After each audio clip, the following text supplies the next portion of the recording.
load the larger boat first. So you guys can start popping on. We can fit up to 20 people on there.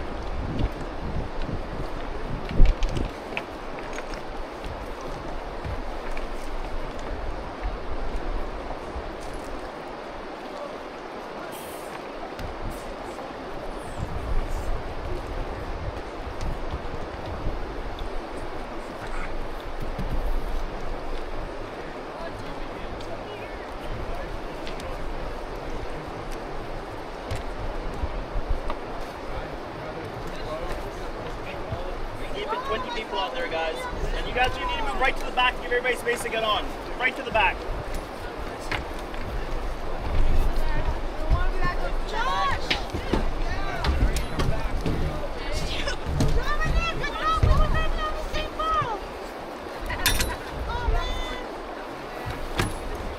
What's that, sorry?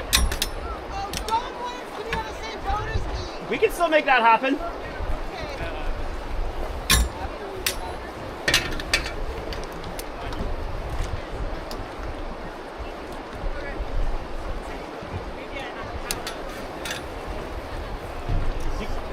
You guys start hopping on.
Okay, guys, so again, my name's Kaja. You guys have met Jasmine. The last thing we need to do before we get going is the safety briefing or the safety talk. Okay. Basically, I'm going to go over a few things, guys. I'm just going to talk about what to do on the boats, what not to do on the boats. I'm just going to start speaking about a few scenarios that might happen out there. All of these are ifs and not whens. Okay. So we'll just get right to it. The very first thing, guys, you guys are all sitting on a 28 or 23-foot J-rig. It's basically naming the boat and the length of the boat. For you guys, the very first thing you guys need to bear in mind, all right, is as we're going through some of the larger rapids today, you guys are going to hear a guy shout, hold on, hang on, something like that. Okay, if you guys hear a shout that, you want to reach that white rope in between your legs. Okay, beautiful. So, you guys are on Ken over here on the left, okay? It's that aluminum bar, all right, beautiful. Next thing, guys, okay, looking up either side of you, all right, there's going to be some blue metal bars, okay? First of all, you guys do not want to be sitting on or holding onto those blue metal bars.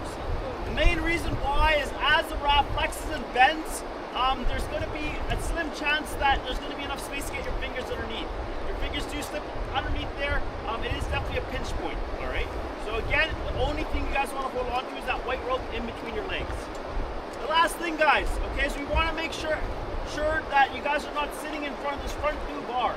So I think what we're going to need to do on this, I'll get you a seat here in a second. What we're going to need to do is, for you guys on that tube, everybody needs to slide back one seat.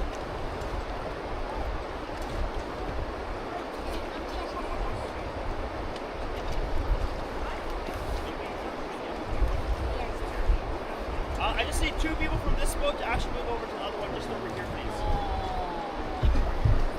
I'm friends. Students. Yeah, go for it. You guys can operate. Okay, any minute. On the side, people. You love it here. Yes. Yay. Awesome, guys. Thank you, guys. So the best way, you guys just stand right up. Grab my hand. Step right over. Beautiful. Easy. Thank you, guys. Okay, you want to sit together or together? Okay. I'm in the safe spot. We're all going to switch around, remember, girls? We're all going to be switching around.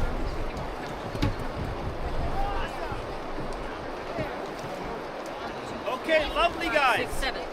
All right, moving on from there. Okay, so that's pretty much sitting on the boats. All right, the very last thing, if you guys are sitting at the very front, you guys can hear me okay, right? If you guys are sitting at the very front on this raft, okay, you do not want anything out in front of this front blue bar. The main reason why is you have this diagonal piece of wood here in the front of the splashboard. As we hit some of the larger waves and rapids, it helps to deflect and absorb some of that energy. But if the waves are really big, that has a tendency to actually, they have the tendency to kick back, okay? So because of that, we want you guys to stay behind this front blue bar. If you guys are over here, all right, try not to put your legs or climb up on top of this box where I am now, all right? Main reason why, if we hit a really big wave, we don't want you guys to fall over the front, all right? Beautiful. Okay. Beautiful. Now, looking towards the back of the boat. Oh, back of the boat, guys, okay? On the backs of both of these rafts, we have our repair kit, that huge blue box. All right, behind that we have our first aid kit. Along with that, we have probably about 4 times, a little bit over 4 times the amount of fuel we need for the journey we're going to be doing today. All right, down the right side of the boat, we have our spare motor. Down the center, we have our main and running engine. Okay, so if anything happens, we have almost everything we need out there to kind of deal with it. All right. Biggest thing you guys need to know about the back of the boat, though, if at any point you guys turn around to give me a high five for an awesome ride, and you see that Jasmine is not there, all right? All we want you guys to do is, while you're looking at the back of the boat, can you guys see that red cord? Yep. That red cord's attached to a little red button. Just pull that and disconnect it from the red button. That'll turn the outboard off. That'll give us a chance to swim back towards the raft. Okay? Disconnect the red. You got it. Karen, please disconnect the red. Beautiful. Okay, so that's if one of us falls out. Now, if one of you guys ends up falling out, more often than not, it happens in slow motion. So you're going to have plenty of time to grab onto the blue and white outside hand line that stretches around the outer perimeter of these rafts. Can you guys see that? blue and white outside hand line. As you fall out, if you fall out, try to hold on to that. Okay? Beautiful. If you fall out a little bit farther away and you completely enter the water, all right? Very first thing I want you guys to do, all right? The life jacket's gonna float you guys up. Take a deep couple breaths. Take a look around for the boat and swim back to the boat and hold on to the boat. All right? Beautiful. You guys fall out a little bit farther away. You're trying to swim back towards the raft and you can't quite get back towards it. But at that point, congratulations. You're on a self-guided tour down the Thompson River. All right? Few things to bear in mind. Very first thing is we want you guys to enter what we call the defensive swing position. It looks a little bit like sitting in a lazy boy recliner, a hammock chair, something like that. Where your feet are going to be up to the surface of the water, your body's up to the surface of the water, you're paddling with your hands and trying to slow down. The lowest part of your body in the water is going to be your bum. Alright, your feet are actually going downstream along as well as your head. Okay? And as you're floating out, keep you up in the slower moving water up on the surface. Okay? Beautiful. Now, while you guys are floating, every few seconds take a look back at one of us. If you guys see us pointing in a direction, it means we want you guys to swim in that direction. Just roll up onto your stomachs, aggressively swim in that direction. Once you stop pointing, roll back over onto your backs. Okay? Beautiful. So, a few more things to bear in mind if you guys end up in the river. The next thing is that more often than not, okay, if you fall out, it'll be a series of rapids called a wave train. The biggest thing when it comes to wave trains, okay, is that there's just a series of large waves that flow back to back to back to back. Biggest thing when it comes to these wave trains, for you guys, what you guys need to think about is we recommend you breathe in on the way down through the trough of the wave and breathe out through the peak of the wave. All right, so in on the way down, out on the way up. Okay, beautiful. The reason for that is because a lot of these waves crash at the top. If you breathe into the top, there's a chance to swallow a little bit of water. That's why I want you guys to breathe in on the way down and out on the way up. As you breathe out on the way up, a lot of these waves have the tendency to crash at the top. And if they're crashing at the top, you can turn your head to the side. That way it crashes against the side of your head, not directly into your face. All right? Beautiful. Towards the bottom of these wave trains, you also have features called whirlpools and boils. All right? So when it comes to whirlpools and boils, the main thing you guys need to know about them is that they both have the potential to pull you underneath the surface of the water. Okay? So if you do get completely submerged, all I want you guys to do is to crumple into a little ball and think happy thoughts. All right? Stay calm. Basically what will happen is the water current will pull you under. Okay? It'll then push you forward, your life jacket will then pop you up a little bit further downstream. Alright? So let's guys pop back up. There's a few main ways to use to get you guys back towards the boat. The very first way, okay, is using a piece of equipment called a throw bag. So we very rarely use these from these motorboats, but it's still good to know about them. So when it comes to these throw bags, it's just a bag filled with rope. Water here is flowing our whistle, so you're holding onto this rope, and we're going to shout rope, rope, rope. At that point, I want you guys to put your arms up above your head, create a nice big target. At that point, we're going to take the throw bag, okay, and we're going to toss it up and over your shoulder, about like so, okay? Might land next to you, might land in front of you, might land behind you. Just take a good look around for it, swim towards it, and hold on to it. More often than not, though, this bag will hit you directly in the face, all right? Once you have a hold of it, well, flat-handed, place your hands against your chest. Throw the rope over your shoulder and turn it back towards the boat. When you turn it back towards the boat, that'll open up the flap behind your life jacket here. It'll create a nice little air pocket for you as we pull you guys back in. If you guys get pulled in forwards, you're going to have a lot of water coming down your face, nose, eyes, mouth, that area there. So just turn it back towards the boat. Last thing, guys, do not wrap this rope around your hand, don't wrap it around your wrist, definitely don't wrap it around your body, anything like that, definitely not around your head, okay? All right? Just hold it, just like so. Beautiful. Okay. Cool.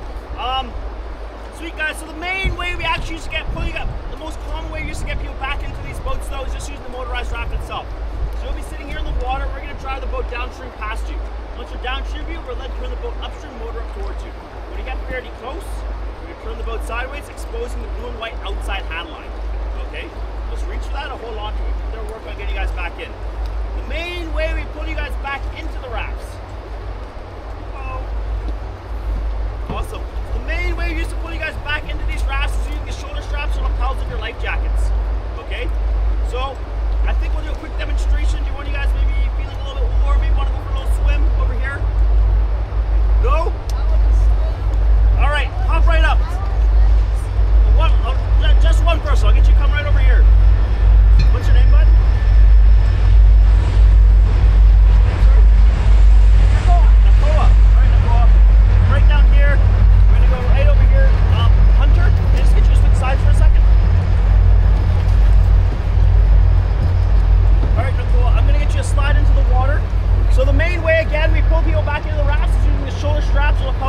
jacket.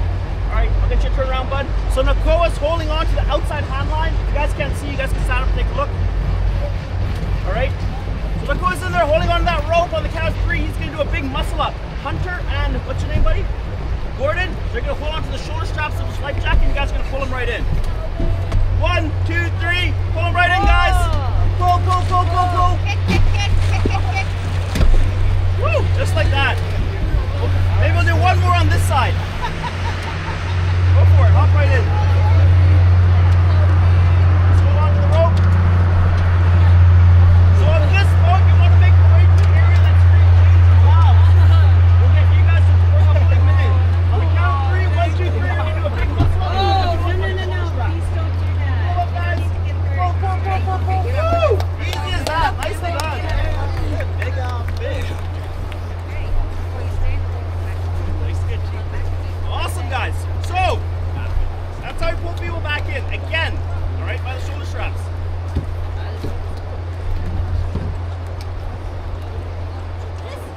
Whichever is more comfortable. Yeah. Options. Lots of options on this one. Okay, guys.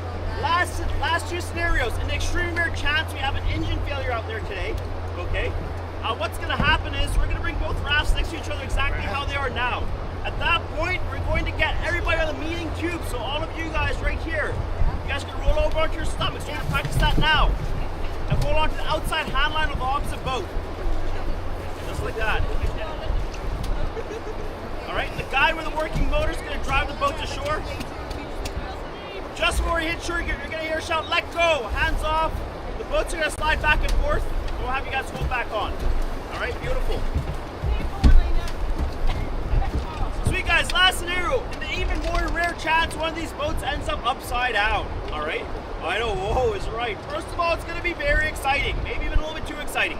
All right? But more importantly, you're going to find yourself in one of 2 places, either on the inside of the raft or on the outside of the raft. If you're on the inside of the raft, all I want you guys to do, all right, very first thing I want you guys to do is to hold on to that inside hand line. So on this one's that aluminum bar. On this boat is the white rope. Just hold on to it. It's going to be right about head level. When the water gets nice and calm, make your way to the front. Once you're at the front, make your way up to the splashboard. If you're on this boat here, you're going to push yourself underwater and pop yourself out from underneath it. Okay? Alternatively, you can go out the sides. So the same thing, just push on the tube, push yourself underwater, pop yourself out from underneath it. This guy, exactly the same deal. You can either pop yourself out from underneath the hood here, push yourself underwater, push it out from on top of you. Okay? Same thing along the sides. Once you're on the outside, you're already on the outside, the next thing I want you guys to do is to hold on to the boat. Swim back to the boat or hold on to the boat. Once you guys are holding on to it, make your way to the front. Once you're at the front, swim around the front and then clamp on top. Okay? Beautiful. Once you're all up on top, we're going to do a join up, make your way to shore, refit the raft, make sure everybody's okay, and off we go. Alright, any questions on any of that, guys? Beautiful. Any last words? No, just kidding. You guys still excited to go rafting? Yeah! Woo! Nice, let's do it.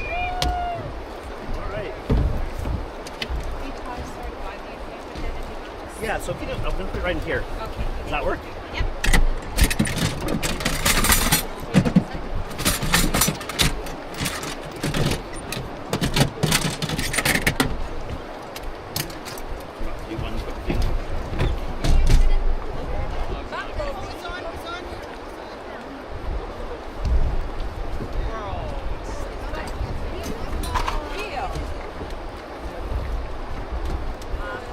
It's right here. Oh, hey, that's really pretty, eh? Yeah.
we're gonna probably swim right after the first bridge here, actually.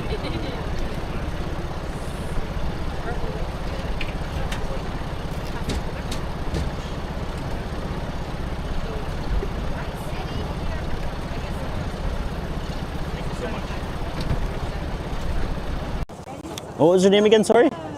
Meadow. Meadow, that's right. Meadow.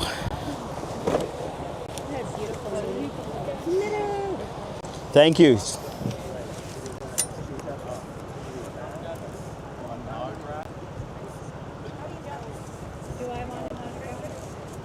Here's your Tukmeen. Thank you. How did you call it, sorry? Tukmeen. Anything you write with. It could be your finger in the sand. Oh, really? Anything you write with. Tukmeen. That's awesome. Sorry, give me 10 seconds. I'm just trying to send it to the office. Let's see here.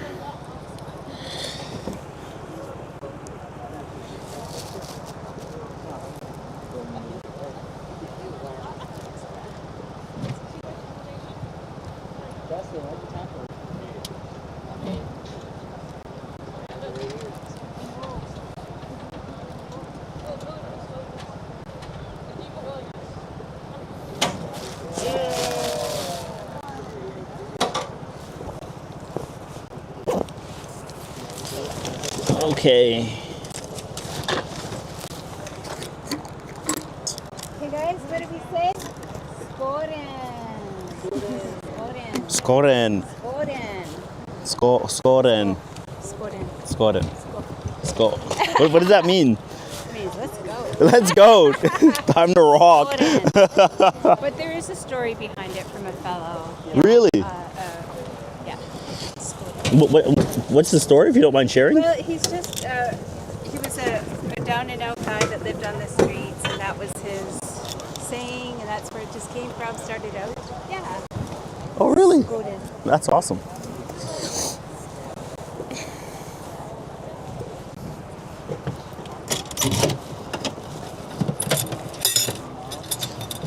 So are you from Lytton originally, Karen? Born and raised. Born and raised, hey? That's awesome. Okay. What's that, sorry? I've never left. Really? All right, Jazz. Nice.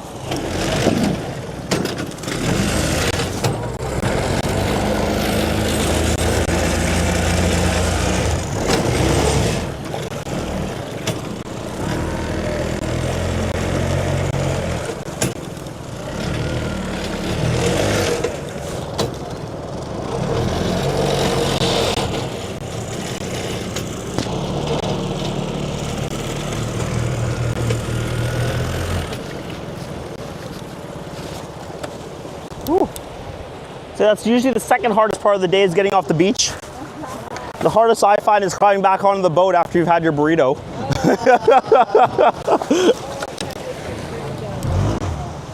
It'll be good today.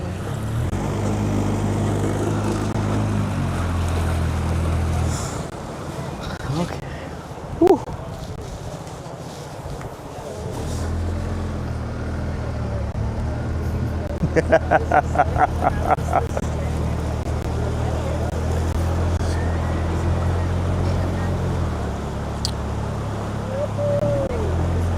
So Karen Meadow, Yeah. and what was your name one more time? Lindsay.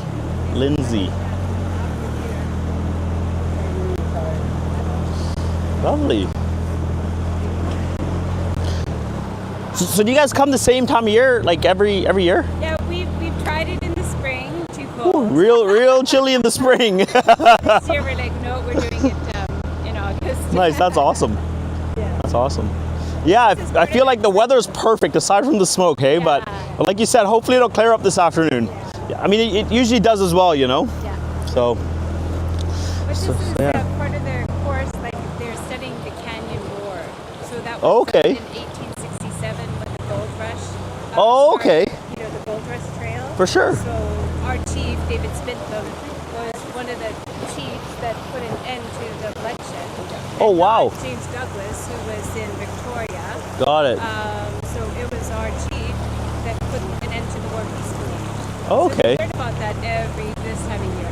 Nice, that's awesome. I guess this is a little bit more fitting alongside that is what you're saying, right? Yeah. Like the strip. Yeah. Very cool.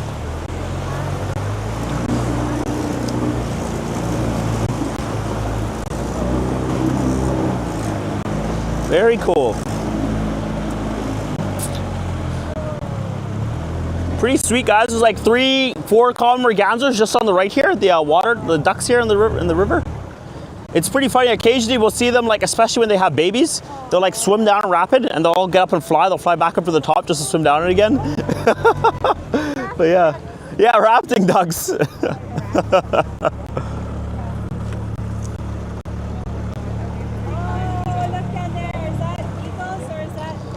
I'm trying to see it. That might be. I want to say it's an osprey, but we very rarely get eagles in this section. But I'm not going to say it's not an eagle.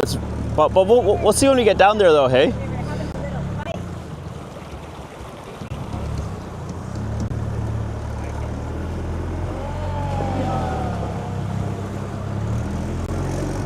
That's awesome.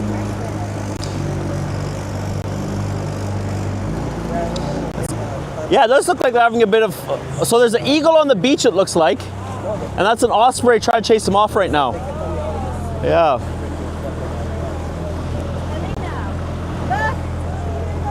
There's an eagle and an osprey. Like, fighting it out.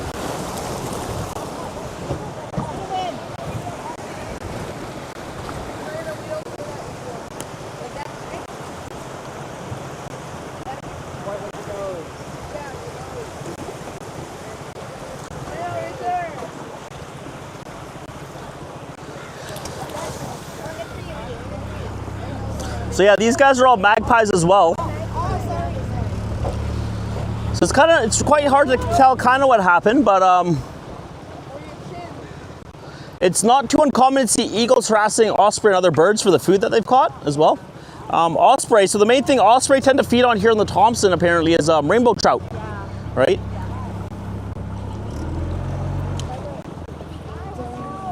It looks like he has something in his claws though, hey, in his talons, the osprey.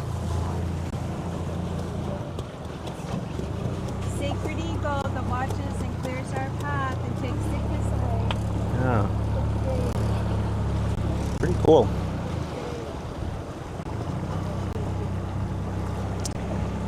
And that eagle looks fairly young as well. It's probably only like about 5 years old. You can tell because it still like has a brown body with the white splotches. Yeah, so they usually don't get their white heads until after the age of 5, which is pretty cool. These students were processing eagles, 10 eagles. Oh, really? And a hawk and an owl. How does that work? Well, we're taking the feathers off to gift it to the people that lost their eagle feathers in the fire. Oh, okay. We still got more work to do. Yeah, hey.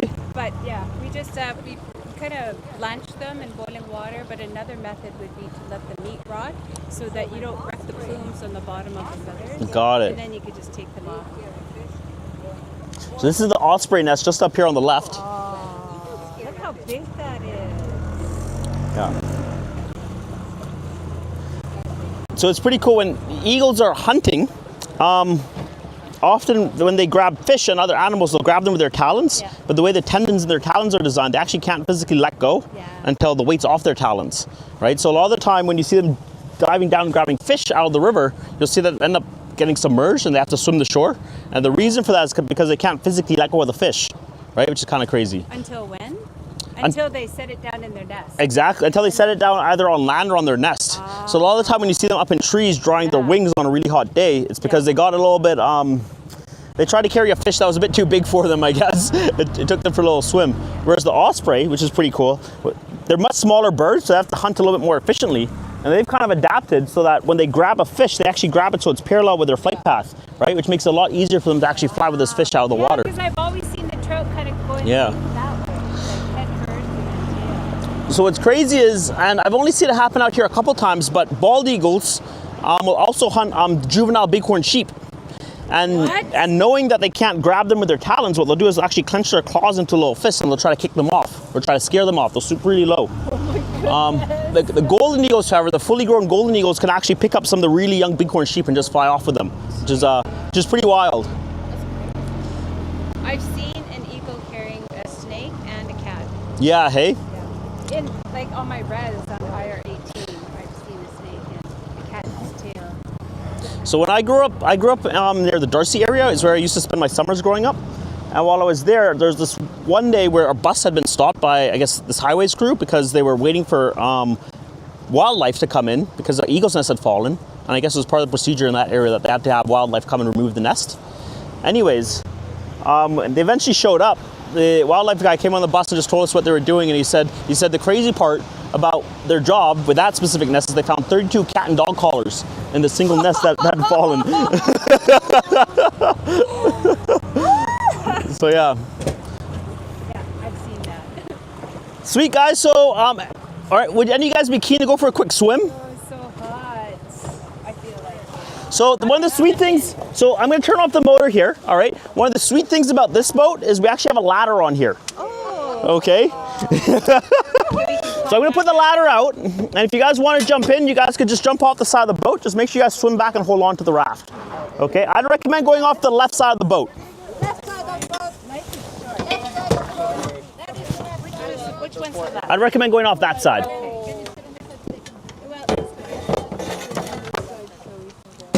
Yeah, if you're not going in.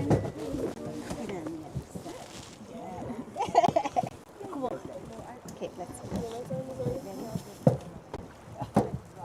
I can't do a cannonball. I'm just old school. Ready? Cold.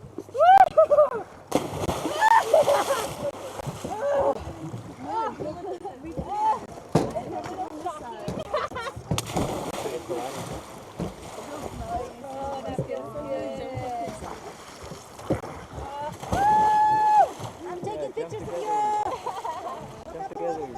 You can even take videos if you want. Yeah, take a video. Video? It's kind of shocking, but it feels good. Video is good. I don't want to hit Hunter. Yeah. Oh, okay, yes, Hunter. Very good. Safety first. Thank you. Okay, taking video. Feels good.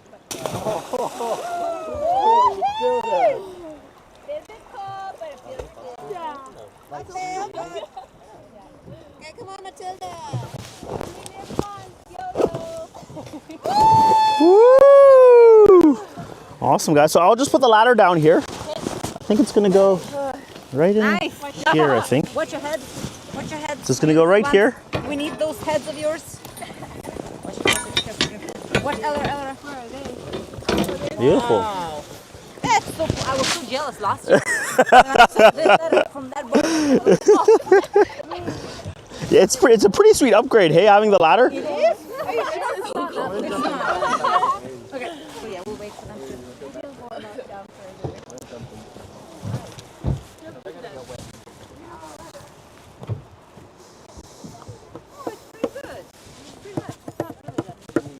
What was your name again, buddy? Okay. Gordon. Nice. You have an awesome head of hair. It's pretty epic.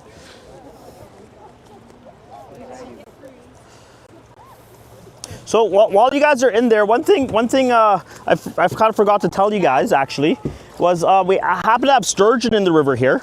So and because they're bottom feeders, I always tell people you guys should watch out for your shorts while you guys are in there swimming. No, I'm just kidding. We don't have. As far as I know, we don't have sturgeon here on the Thompson. But yeah. That was good. Nice. Nice and refreshed. Cool. As soon as I heard singing.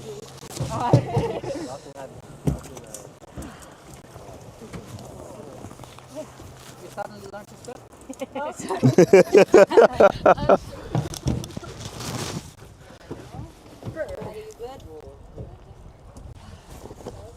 Steph, as soon as I heard sushi, I'm like, I'm coming back here.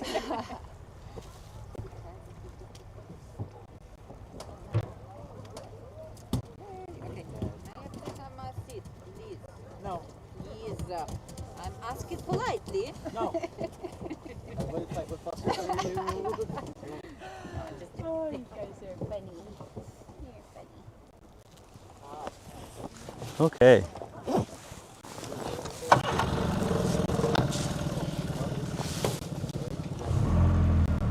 Sweet, guys. Ladder's still down there. That's good. You guys, none of you guys want to go in? There's still time. Really? But we will have another opportunity, right? Yeah. Oh yeah. Oh yeah. That looks Oh yeah. Well, I was just thinking that, you know, even if you guys didn't want to go into the water, you're all going to be getting wet here pretty soon anyways, so. So what about that ladder? So the ladder could stay there for right now. We'll probably pull it up maybe around lunchtime. But yeah, it's pretty secure where it is right now. Keep it during those rapids. You don't keep it out. On the really big stuff, we pull it back in, but we're probably going to swim again. And like just around the corner, there's going to be another swim spot that I'm sure you guys are going to be keen to jump in for. So yeah, and it's quite secure. It's quite secure. We never really had it just jump off the boat. So yeah, I can just stay right there. I actually never knew there was sturgeon in this river. No, there isn't. I was just joking with you guys. I think somebody asked me on the bus earlier, what's your favorite part of your job? I love scaring people. But yeah, no, it's all part of the bit. Whoa, that would be wonderful because you could see Boston. When we raft the Fraser, however, we do see sturgeon fairly frequently while we're down on the Fraser. And often, yeah, they'll come right up to the surface and they'll they'll breach the surface near us and they'll dive back down. And occasionally too, we'll see the fishing boats still come through and they'll reel one in. And if we're nearby, they'll come to the same beach that we're at and they'll pull it up, which is always really cool to see. Sturgeon are such like interesting looking animals, you know. They're When you raft in the Fraser, can you go in the river or no? there's a few places we can swim. It's a lot siltier on the Fraser, so a lot of people that you know find it a little bit scarier to swim inside of because you can't really see what's below the surface as well. But yeah, we can also swim in the Fraser. Do you know how deep this river is? It kind of depends where along the river we are, right? So one of the ways we used to I like to use the word guesstimate how deep the river is we look at the banks.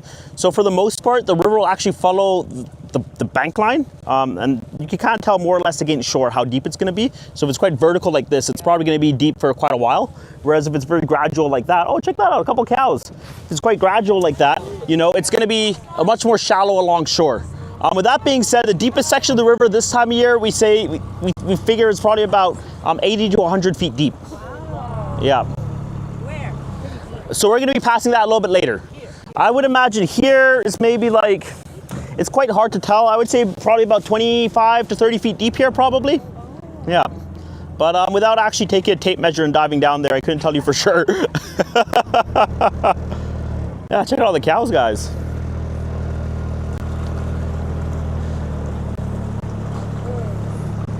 So yeah, the last couple of days we've been seeing last couple of weeks we've seen quite a few bears day after day. I think one of the coolest things I've seen with a bear recently, earlier this year, was just up on the hillside here. There was a mom and the cub, and there was a coyote that kept chasing the cub, and the mom would charge the coyote, and then it would drag the cub, start dragging it up the hill, or start walking with it up the hill. Then the coyote, when the cub fell behind, would run up and try to, I guess, go after the cub. And yeah, we were sitting here watching for like 20 minutes as they just disappear up into the hillside. I'll tell you a story about a bear. You want a bear story? I will tell you. Oh yeah, no, let's hear it. I think it happened 2 years ago. Me and my son were just looking after the garden of my neighbors who went to their sale. So we were watering, keeping an eye on all this stuff in the garden. And then in the evening, I left the sprinkles kind of a little bit early. And then in the evening, I said to myself, let's go and turn off the water. So here we come. And right away, I can see piles of deposits of bears. And it's already dark. We have a flashlight. So we come, and there's a pear tree. And right away, I see it from with my flashlight. I see that there are lots of pears on the ground, and they are not deep. They're like one bite on the ground. Right? Okay. So I said, okay, he was here. So I said, let's just watch. Be careful. We were kind of approach. We come to this pear tree, and suddenly there is a water from the tree pouring down. I thought, no, it's not rain. There is no rain. It's hot, alive. And then we realized, you know what it was? I guess there was a bear in the tree, hey? Bear was peeing. Oh, it's peeing. That's awesome. He ran from there. That's awesome.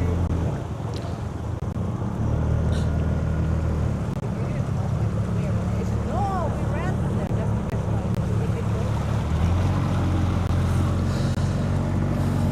because Cool. So we just departed the town of Spences Bridge there. It's coming just around the corner. We have our first wrap of the day. This one's called the makeup remover. All right. Yeah. I know, yeah, let's get it all worked in before we get started.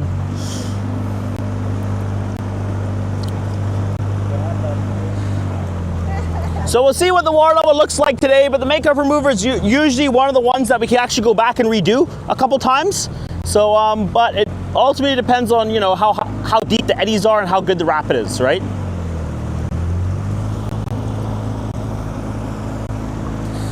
Also throughout today, we're also going to be doing switches, okay? So after that, I'll explain it now and then I'll talk about it again a little bit later. So often how the switches are going to work is, okay, when I call switch, the both of you guys at the very front, Helena and Christine, you guys are going to stand up and walk towards the back and have a seat, and everybody else will slide forward one seat. Where it's a little bit turbulent, one thing that you could do to help everybody coming down the aisle is you can put your arms out just like that, right? And the person behind you could kind of link arms with you. So, yeah, then you do it as well. You can grab the elbow, going all the way down. You can make a bit of a handrail. Beautiful.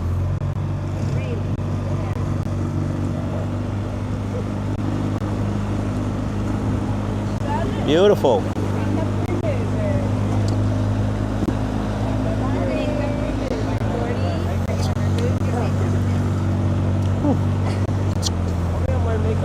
Smoke's real thick here, hey? I feel like you almost taste it right now.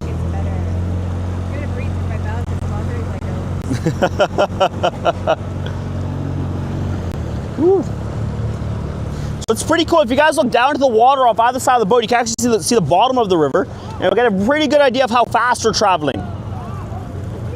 It's real cool, isn't it? You're not afraid that you might touch this engine on the rock? I hide my farewell. There! No, but what's that? There! Actually? Yeah.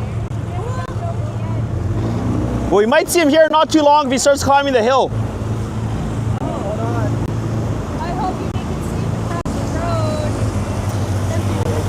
So it's pretty cool though. So there's a few ways we can tell where the really shallow rocks are. One of the ways is we look at small waves just like this, right? Can you see how it's crashing in the shape of a V? It looks a bit like a V, kind of like that. Usually there's a rock at the top, and the wave is being formed by the water deflecting off of the rock. Whereas this wave is a little more flat. Anyways, hold on.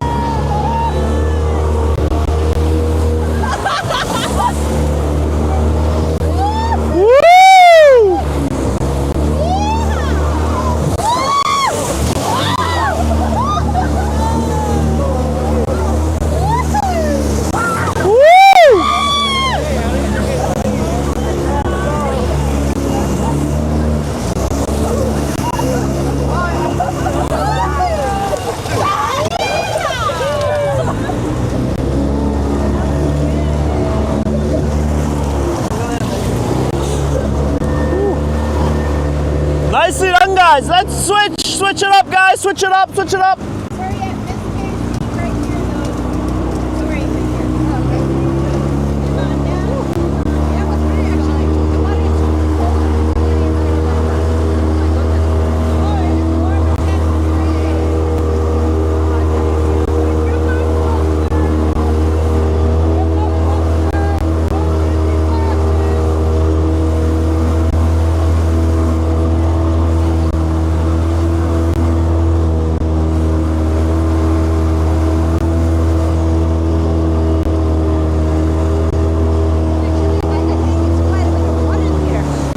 Say again? I remember last time this wasn't.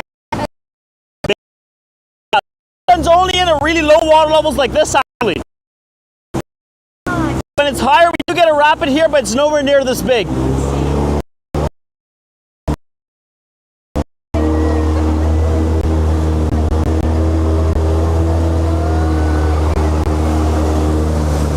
Okay, guys, hold on.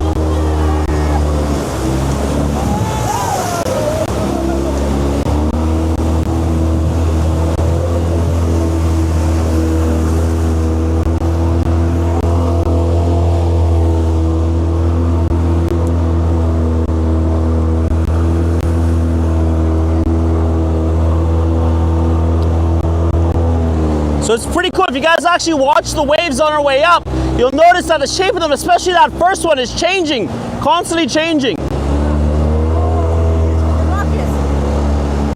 This here's kind of formed a bit, there is a rock in there, but this one's formed a little bit more because the water's constricting, right? You have a constricting flow in here. The main rock, you can actually see the main rock at the top. Can you see this very first wave? And just before that, to the right more, right in there. I'll see you get a little bit closer to it. There's this hump just before this first wave in the rapid. If you look through the hump, you can see a yellow rock in the river. So that bump, that small smooth bump, is formed by the water deflecting over that rock. As the river drops lower and lower, it'll begin to turn to a crashing wave. I'm curious. Are all of them going to be down there like this? All of them now? Because of cold water? Hold your thought. Hold on.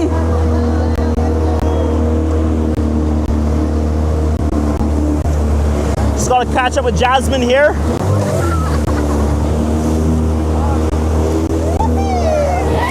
Woo!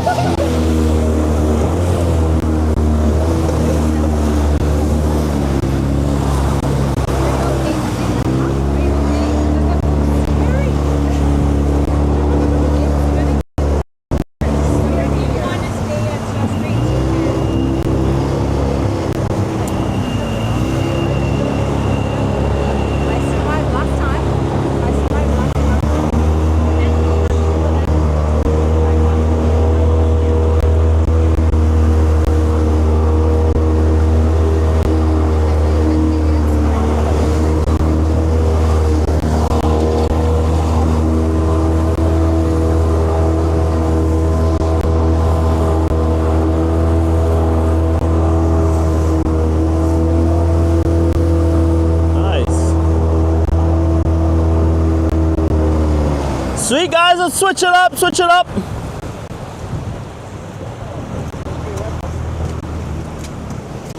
Beautiful. What were your names? Buster. Buster. Buster? Yeah. And? Justin. Justin. Buster and Justin, that's awesome.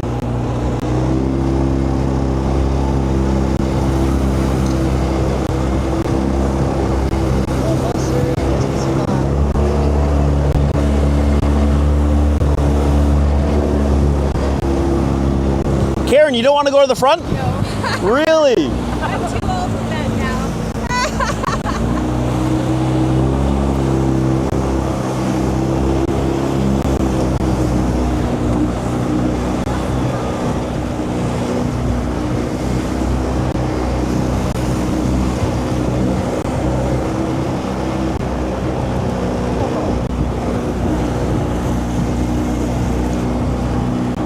Nice.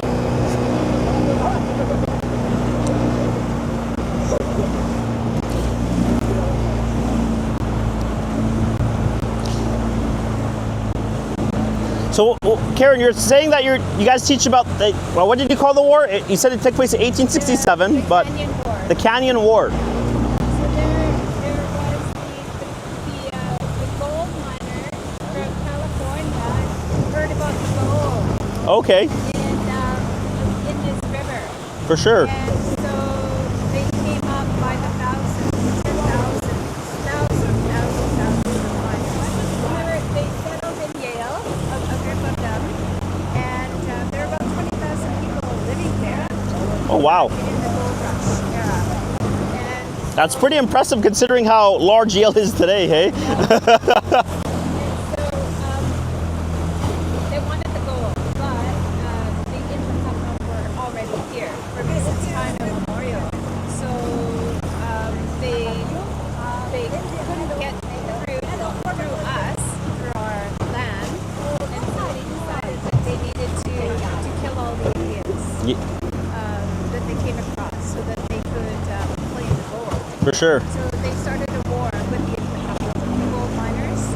Schneider, like the leaders of the gold rush, certain groups. So they started a war. They started killing the Pitquah people, and the Pitquah started killing the miners, just killing each other. So a Is the bridge is Yeah. of this? I was always wondered why actually. Okay. Yeah, so he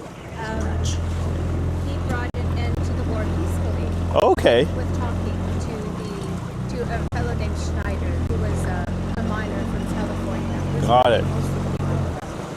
Yeah. Cool. And they peacefully ended the war, and it was whitewashed by the government in Victoria. James Douglas. Okay. He was kind of embarrassed that he didn't have any part In it? sort of ending the war. So the story was never told until a historian, my cousin Kevin Moran, and Daniel Marshall from SFU. Okay. No, UVic. UVic. They created a documentary and are sharing the story. Oh, cool. That's awesome. That's awesome. If it wasn't for Chief Davis Pitquah, the border, the Fortinet parallel, would be at the top of the Fraser Canyon. Yeah. Hey. Our president would be Trump right now. Crazy. But So, do you guys have? Oh, sorry. Go it's ahead. the heart of our nation. Like where the rivers meet, that spot is sacred, and that is the heart of the Nation. I'd imagine too, just for like thousands and thousands of years, like all the trade, like almost forever actually, would have followed riverways because it was kind of the only way to navigate back then, right? Water, and our people would travel down this on rafts. Yeah. Hey. Handmade rafts. Crazy. Do you know how they used to build them? Like what shape they would be in, or? Well, we actually helped carve a raft out of what was that tree again? Cottonwood. Cottonwood. Oh, really? Yeah. So our ancestors would have burnt it and then just scraped it out. So they made their own little canoes out of cottonwood logs, really big ones, and then they would also use just the trees on here to make a flat raft. Oh, okay. Pictures of that. And they would lash them together? Yeah. Do you know what they would use for I would imagine twine? they would use sinew, maybe from the deer. That makes a lot of sense. Buckskin. And, Yeah. Hey. Yeah. So and cool. even hemp. They would make rope with hemp, Oh, okay. Indian hemp, and other types of plant material they would make rope with. Yeah. Hey. So cool. It's funny. So I was driving around, and last time I went up to Darcy, there was actually a small turnoff that I took down this dirt road to go down to the river, and there was a person that was down there building a dugout canoe the same sort of way actually. So my grandfather, I'm from Belize, being from Belize, my grandfather from my mom's side, they used to be, when we came over to, so I'm trying to figure out how to phrase this thought. When they came over from Africa originally, right, they're being brought over as slaves, and the slave ship had sank off the coast of one of the Caribbean islands. And one of the things that they started doing to get around to start fishing was they would drop trees in place, and they would dig out the canoes the same way, right? They would light a fire on the inside and then slowly stoke it to kind of carve out the middle. And using pretty much stones is what they started with. They would slowly carve the outside between stones and fire. They'd do controlled burns on the outside as well. Yeah. The Katmak are people of the knife, so we used to make knife tools. Okay. Out of the. Sorry, give me 10 seconds. Do any of you guys want to go for another swim? I'm good. Everybody's good? Arrowheads. Arrowheads. The place, like big pieces, like I found a big piece like that. Do you know what they use mostly bone or stone for the arrowheads? Basalt? Basalt.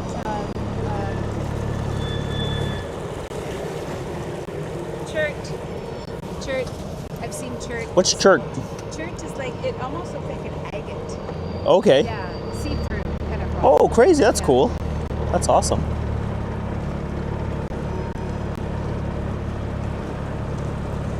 Do you know how they used to hunt back then? Like, what was their main way they would hunt back then? They used to make arrows. Okay. Poison-tipped arrows. With what did they make poison-tipped arrows with? Rattlesnake venom. Crazy. How would they extract the venom? Would they like? Would they? I'm not even sure, but they would take it. And I don't even know. Yeah. Hey. I don't. They have the technology. What's that? Sorry. They have Oh, technology. Sorry. Just gather that. Yeah. So that's how they killed the miners. With Oh, their okay. poison-tipped arrows. They would use rattlesnake venom and this type of powder. I can't remember where they got it from. It was this powder that would coagulate your blood. So it was a slow crazy. and painful When's the death. next rapid? It's for a little bit. Okay. Are you thinking about going for a swim? Oh, good. Oh yeah, let me turn the motor off. Go for it, buddy. Oh my goodness. Look. Check out the eagles up here. One, two. And third one I saw on the branch over here you don't see because it's hiding. Where? It's this tree in front of you right now. Okay. In front of you and it's hiding. Fur on the fur. That tree. Yeah, buddy. Beautiful. And one is on the fur right here in front of you, Yeah. in the middle. That's nice actually.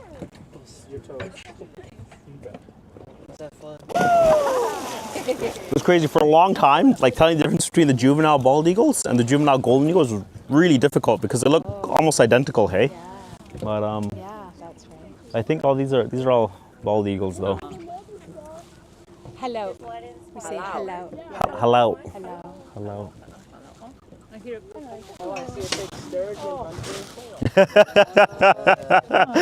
It looks like it's a man eater.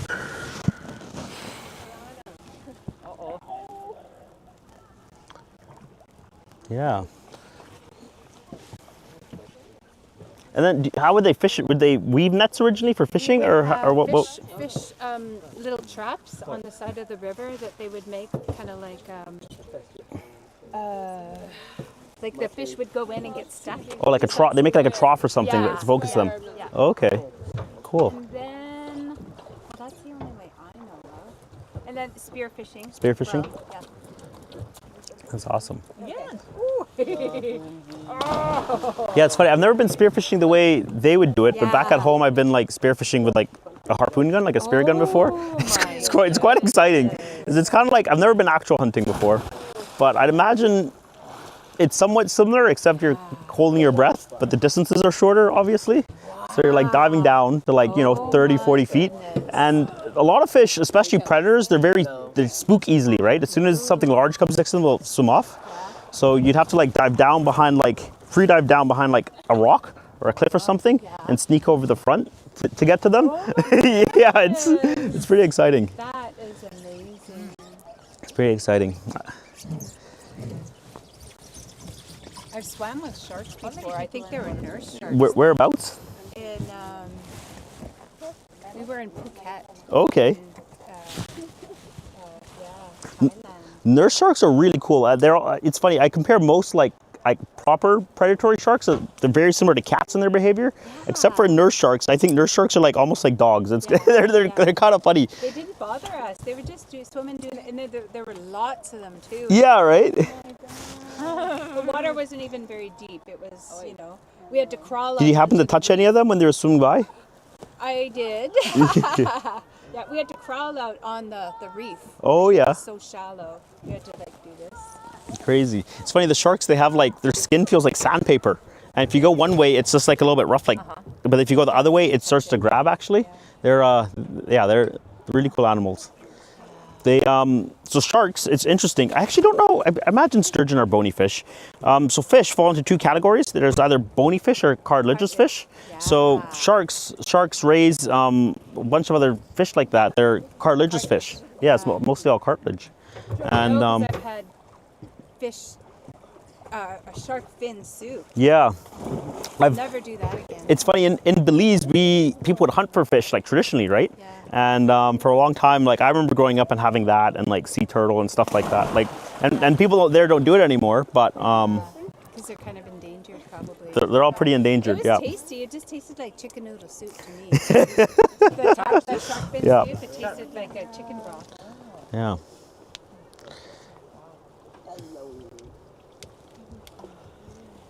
That's cool. Oh, how beautiful. Did you go? Oh, yeah, you did. It's looking pretty wet. You should give it a go. You can't get more wet than you are now, so. Yeah, that's awesome. All right. So, I think what we're gonna do is, guys, We're gonna start cruising on. We're gonna try to get a bit closer to lunch here. We have 2 more rapids before lunch. We have Bighorn and the Tunnels of Love, or the Tunnels of Doom, depending on the story you decide to tell. So do you guys, I take it there's a lot more like history, I guess, that's in this area, hey? Oh yeah, lots of history. What, like, if we get to a, sorry, I guess more what I'm trying to ask is, if we get to a place where you might have something you might be able to share with me, Yeah. I'd be happy to hear it. Absolutely. Yeah. Because a lot of that stuff, like all the stuff we tell on rafts is like, you know, very, very, very recent stuff, like maybe a little bit about the railway, but a lot of it's more just like rafting stories that we've had over time. Yeah. But often we'll get questions about like your history. Yeah. But yeah, it's a little bit more, for us anyways, it's not something that, yeah. Well, back there was the big slide up in Spences Bridge. Yeah. Yeah. So that was the chief's there. There's still- woke up oh, sorry. that, and then there's this big huge slide watching all these people. And I remember there's still pictures of that. Last I went to the hotel up there, there's still pictures of it in the hotel, I'm pretty sure. Yeah, at the packing house. Oh, it's the packing house that has it maybe, I yeah. think they still have some pictures there. Yeah. So the one thing I was a little bit confused about it, because I can, is it 1 slide or 2 slides? Do you know? I've only heard of the one big slide. Okay, maybe it's just the one big one. As I wasn't too sure if it was maybe different guides mixing up their dates, or because it's, I guess, one of the stories that we tell, but obviously, some of us are a bit dyslexic, so. But anyways, sweet. Do you remember what year that was by chance? Oh, I don't, but there's more information at the packing house, but I'm sure At the you packing can house. Google it too. I should look it up. Yeah. Cool. Cool.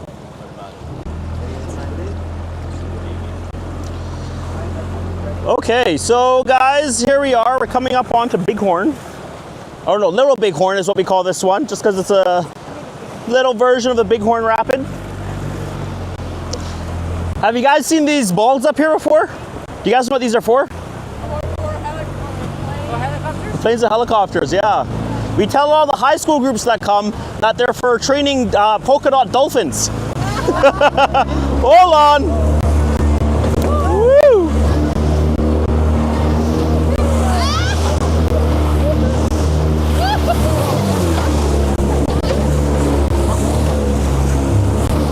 Woo.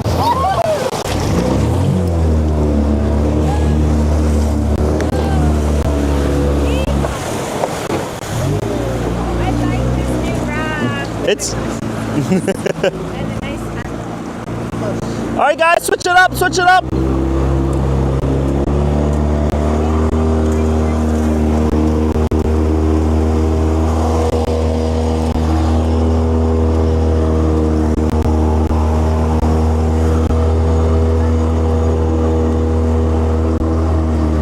How are you guys doing temperature-wise?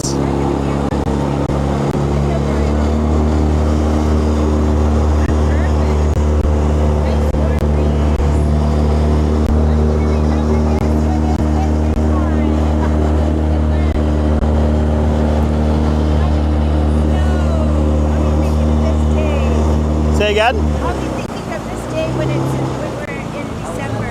Oh man, even tomorrow's looking a little bit on the chilly side.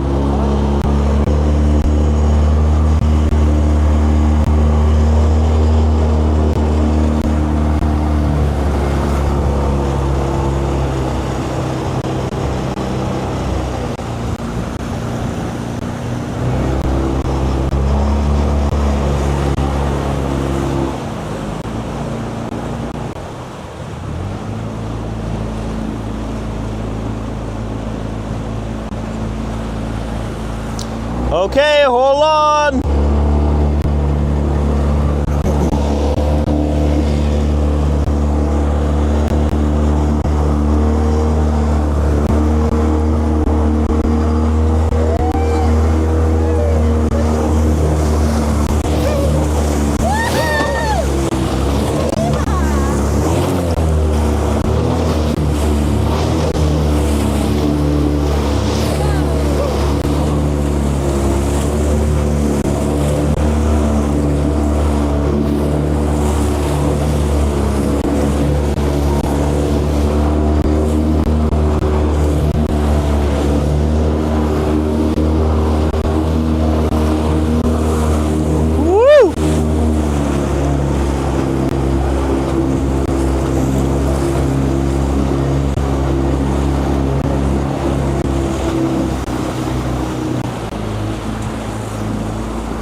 Nice. So interesting piece of geological history for you guys. So this area here actually used to be a glacier back during the Ice Age. And they figured during that time, this is kind of where the glacier ended. And the ice melting off that glacier would actually flow the opposite direction, up towards Kamloops Lake. And at the time, the water level would have been as high as the peaks of some of these mountains in this area, right? When the earth began to warm up, a lot of that ice from that glacier began to melt. And as it began to melt, the flow of this lake and river actually reversed and started flowing downstream down towards the Fraser, whereas originally it was flowing from the Kamloops Lake out into the Columbia. When it flowed down into the Fraser, over time, it began to eat away at the ice and eventually began to eat away at the rock, which is kind of what forms a lot of the canyons through here that we're about to go through.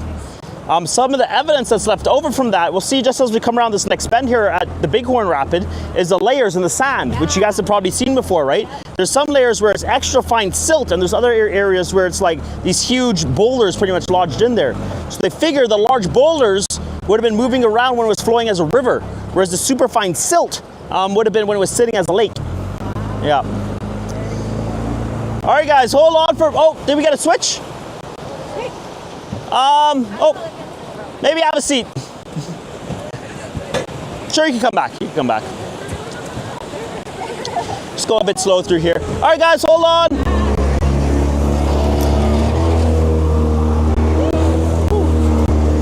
You guys move pretty quick.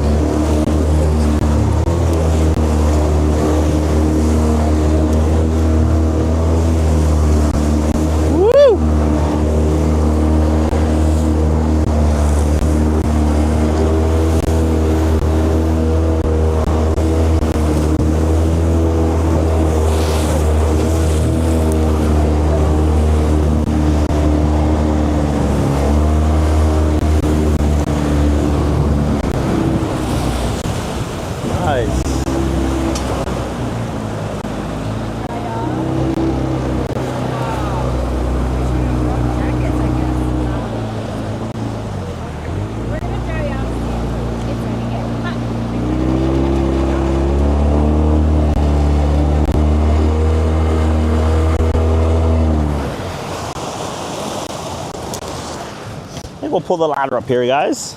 We'll squeeze through here.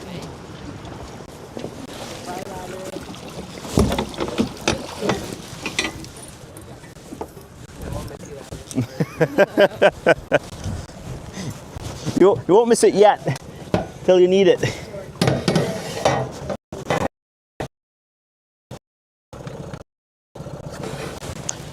So just around the corner here, guys, I guess I can start telling this story maybe. We're coming up on a rapid that we originally called it the Tunnels of Doom. The set of train tunnels here just across from the Dry Knock landslide. And the reason why I got named the Tunnels of Doom is when the railway was first put in place, a lot of the bighorn, they would actually come down the cliffside trying to get down to the water to have a drink of water.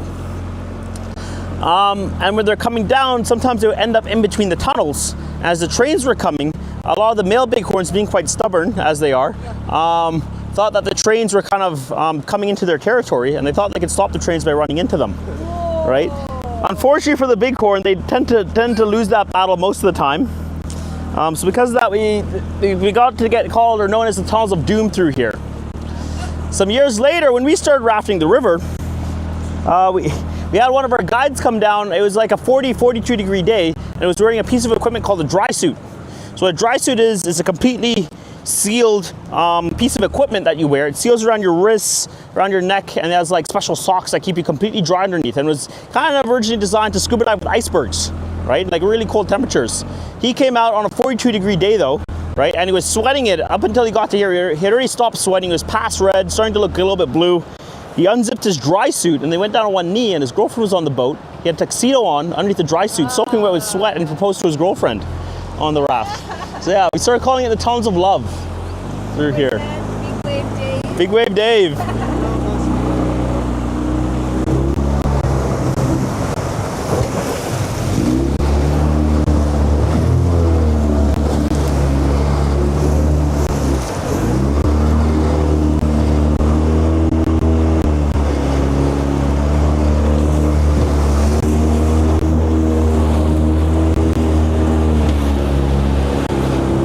Pretty sweet up here as well. Just behind you, all the holes you can see inside the hillside here. Those are mostly a bird that lives in those holes is hillside swallows, hillside and barnside swallows. Will burrow into those holes. There's an eagle that perches up there that hunts them from time to time.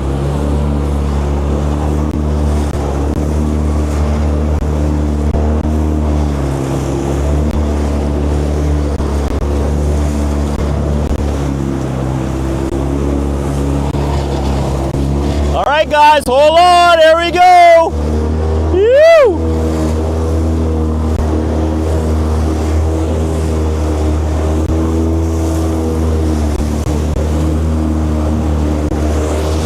Woo!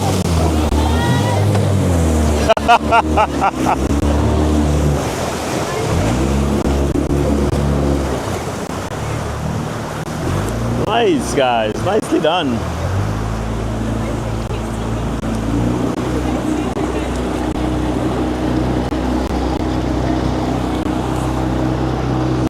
It's crazy how it fills up with water. Hey, it's pretty awesome.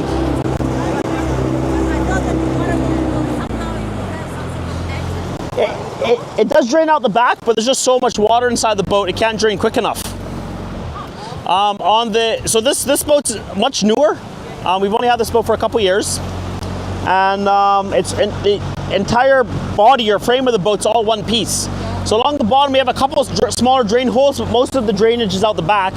Whereas on all the other rafts, the floor isn't actually connected directly to the tubes, right? So because of that, all the water could just spill off the sides.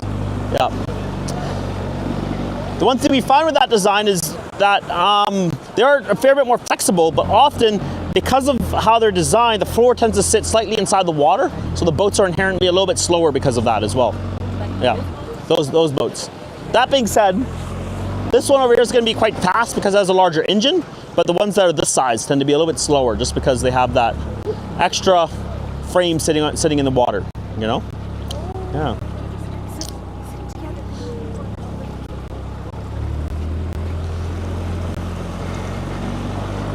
So this here's an old bridge. Apparently they had originally put this in for the bighorn sheep. They didn't quite like bridges too much. So they started sending people across to try and herd them out of the way. Apparently a few of those guys got chased off. Later on, I was told that we used to run a daycare center for families that couldn't take their kids rafting because the kids would have been too young. So that we'd bring the kids out here and we'd actually bungee jump them off the bridge so they could see their family on the boats. No. Pretty cool. Another couple of mergansers out there in front of us.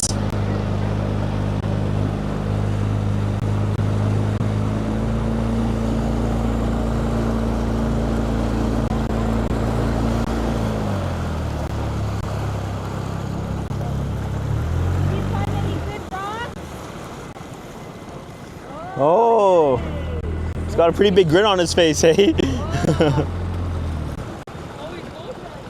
Yeah.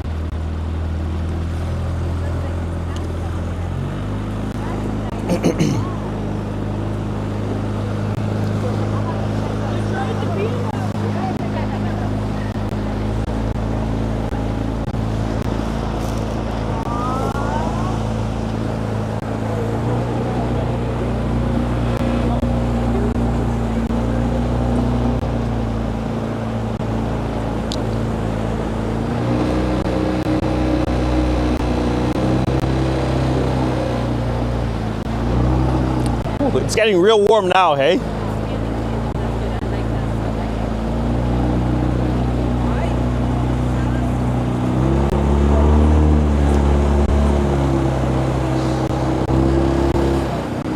How's Hunter doing up there at the front? Nice.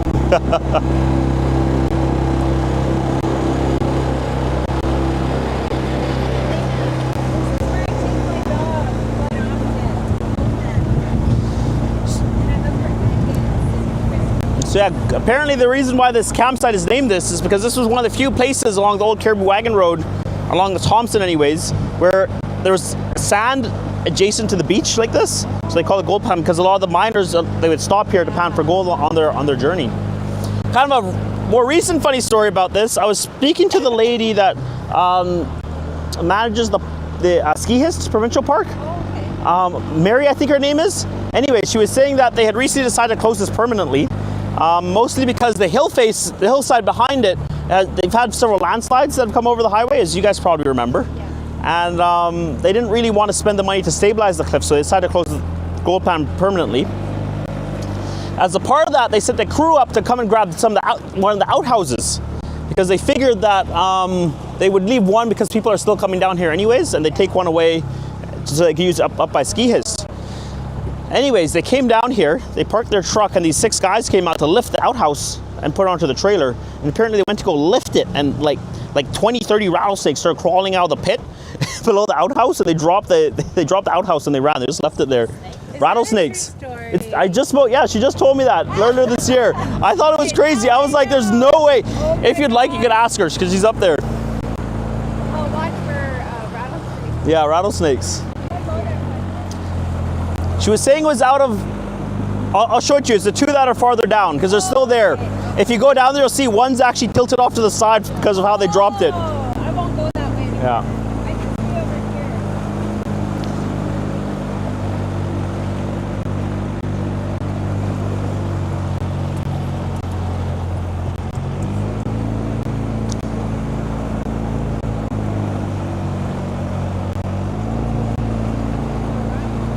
Yeah, it's one of these 2, is what she said.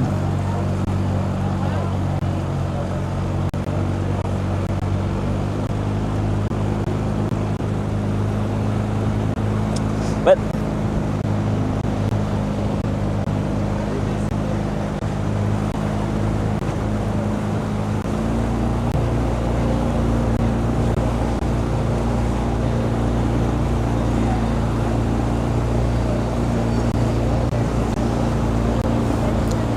so we're just approaching our lunch site here, guys. We're going to be there within the next 2 to 3 minutes. So a few things for you guys. All right, so I'm going to stop the boat on the beach. All right, once I stop the boat on the beach, we're going to have you guys step off the front of the boat and walk up the hillside. All right, take your life jackets with you. Okay, put them somewhere where they're both not going to blow away and where you're going to remember them. Okay, what I recommend is taking it up and just placing it next to your seat wherever you guys are having lunch. Right? Just that way they don't get mixed up, and then you don't have to worry about having to readjust it too much. Lunch is going to be ready for you guys on the left. Holiday's up there doing the final touches. Okay, the outhouses are available over on the right. Probably in the next 5 to 10 minutes, there's going to be another vehicle that's going to be coming up with the people that will be joining us for the half-day trip. So they're going to come up, they're going to have lunch with us. Shortly after they finish lunch, one of our guides is going to go walking around, and they're going to say, all right guys, if you guys came on the half-day trip with Ali or Trey or whoever it is, we're going to take you guys down to the boats for a safety talk. So they're going to head down, the half-day trip's going to head down, they're going to get their life jackets checked, they're going to have their safety talk. When they leave lunch, that's your guys' 15-minute warning. That's the last chance to use toilets, a little bit of sunscreen, which we have up there. Even through the smoke like this, you can still get a little bit burnt. All right, last chance for water, lemonade, iced tea, the works. So yeah, this afternoon we're going to be on the exact same boat. Okay, aside from that, thank you guys. I guess we're clapping with excitement now for the afternoon, I suppose.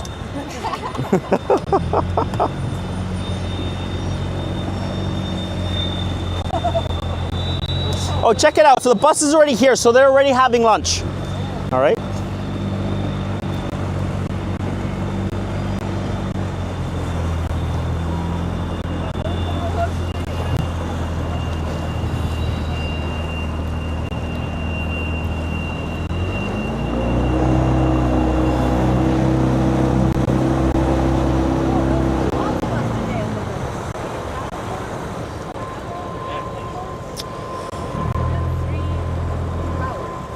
Say again? So there were quite a bit of us on the river today. Yeah, so there's going to be 3 power rafts and 2 paddle boats. I see 3. 3? One of the paddle boats will stay here. So we're just getting ready for the trip for tomorrow. So that's going to stay here for tomorrow. Okay, guys, mind the bump here. Whoop. Lovely. Awesome, guys. So you guys can make your way off the front of the boat. The sides are going to be very deep, so please don't step off the sides. And I'll see you guys up at lunch. No problem. No problem. You want that white rose? Say again? You want that white rose? It's okay. If you don't mind passing out to the boat, that'd be lovely.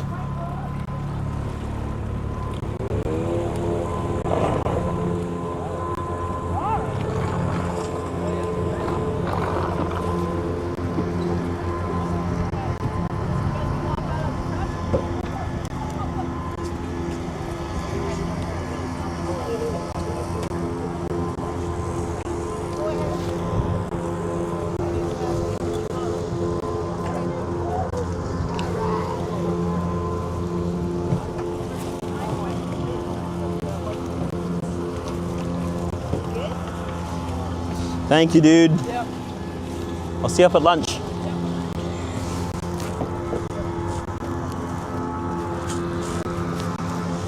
Okay.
Oh!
Your jacket's arm was in the water.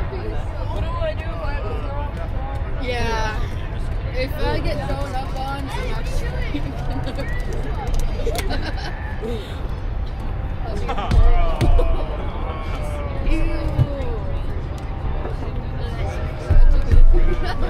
That would stink too. Really?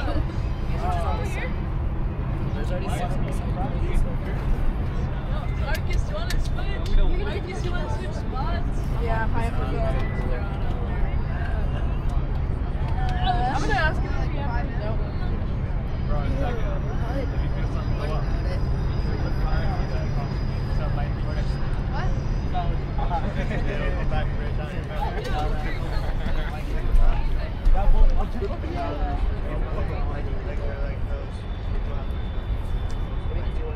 Maybe fine. Probably won't feel like I do that. I just loaded up my burrito. Me too.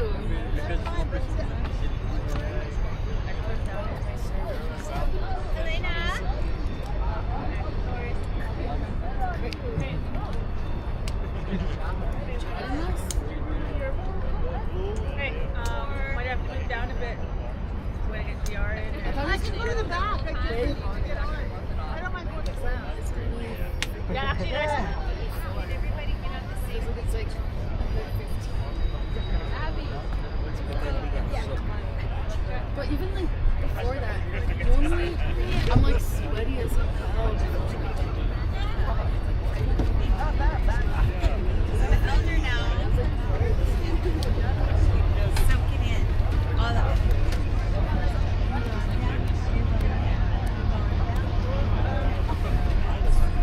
I sit right here. But it's here. Thank you. It feels so nice now.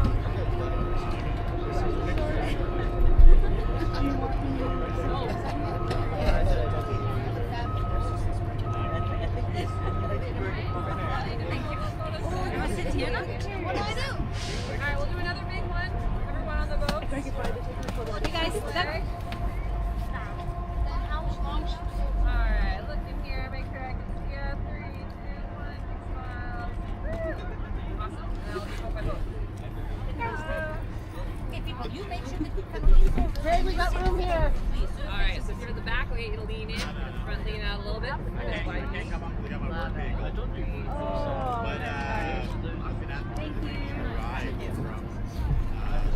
We're not going to know until we get back and if there's no parents there.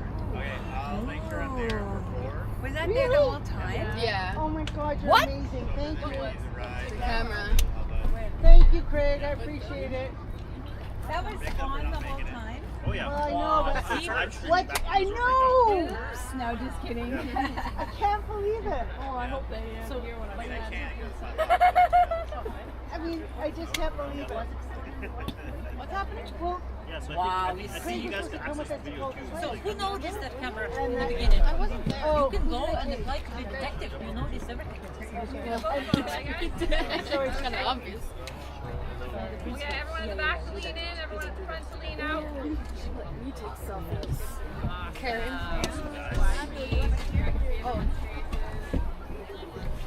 Has anyone threw up when you do that one rapid? Oh, these your lunch? Yeah. Not in my time, actually. That's a very good question. It's funny. I'm just laughing because I've never been asked that before, but it is true. I don't know. Not in my time that I've been here. Only time I've really had somebody throw up after lunch was a bachelor. 2 times really. Bachelor parties that are a little bit over, I guess. There's one of them. Uh-oh. Roundabout for about 3 or 4 hours. What's up? Guys, you get the wrong button. Okay. Oh.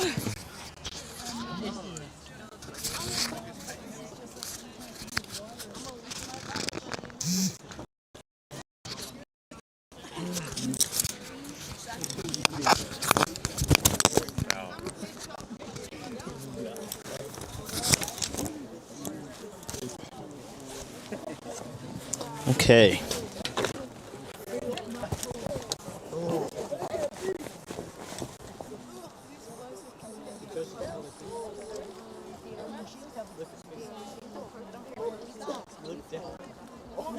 So we're just waiting for Ali to finish up her safety talk. Okay, guys, and then we'll be on our way.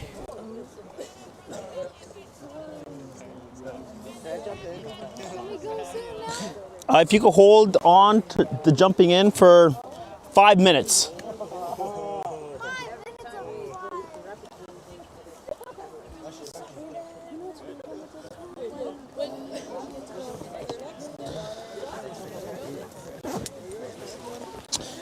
Sweet.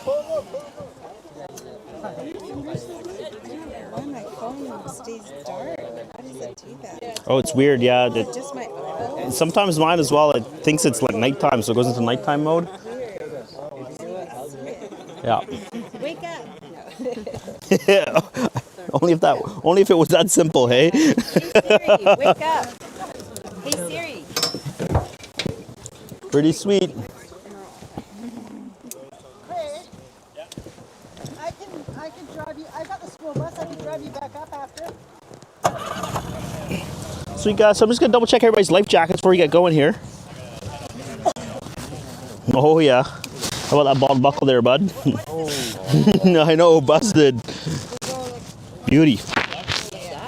Nice. Nice. Nice.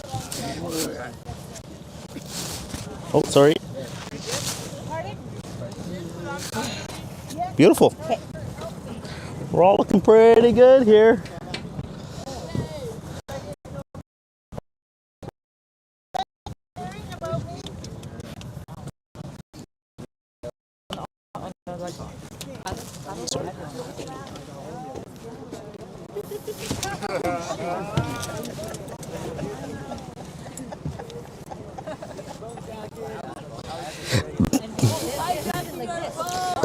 Ooh.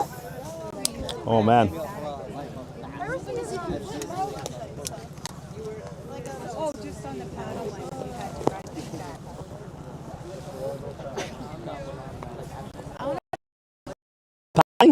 It's a lot of fun. It's real different, actually. It's weird. I find on these, it's because you're hitting the waves going so fast on these. But on the paddle boats, because there's so much closer to the water, a lot tense, right? It's a lot bigger, you know? Like the boat gets pushed around a lot more, it gets rocked around a lot more, so yeah. And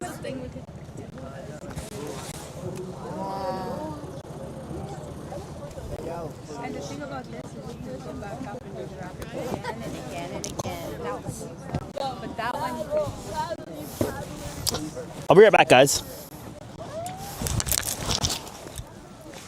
What was your name again, sorry? Craig. Craig. Yeah. Craig. Nice to meet you, Craig. Yeah, you too.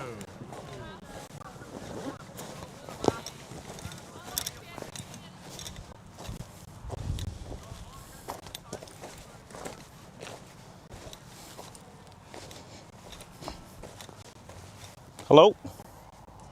I think I ended the stream again by accident.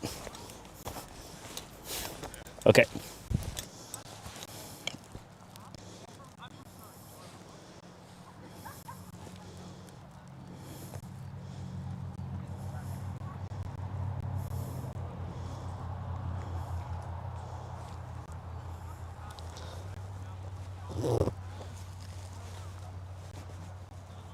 Oh, it's good?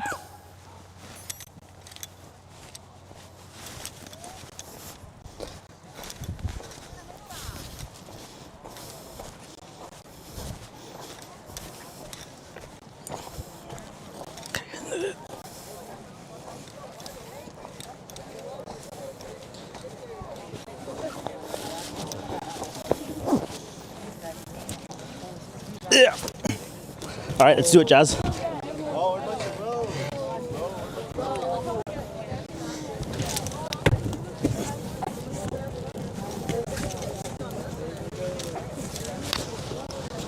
Excuse me there. Did you have this as Jasmine? Oh, there she is.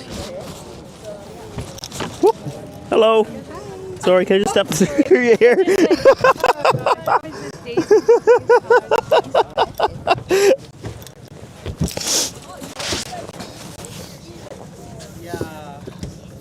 How was lunch, guys? Good. Nice. Good, I'm excited. Did you guys excited to throw up? Holy. As long as you're aiming to the outside of the boat, That's it. not the inside. Yep, that's it. Yeah. One thing that works as well, you can pull the flap in here, and you can kind of go in there as well. It's a bit of a barf bag, and you can wipe up with this afterwards.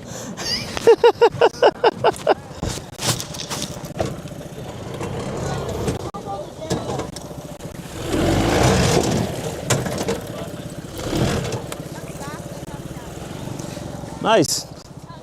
Would you guys prefer the pulled pork or the ground beef? I like the pork.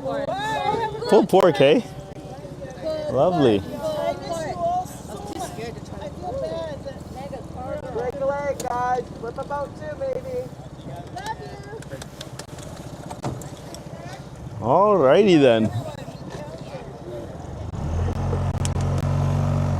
Paddle boats are away. Hey, that's a real smaller one, eh? That one's actually only 1 foot shorter than this one, so the size difference is about only that big. Yeah. How many people can sit on that huge one? Well, the most we've done is 36. But really, the most we would really put on it for like a commercial trip like this would maybe be like 20. I think we set the capacity at 24, but we could put it up to 28 if we really wanted to. But we would regularly take 24 people plus like lunch when we're doing the Fraser.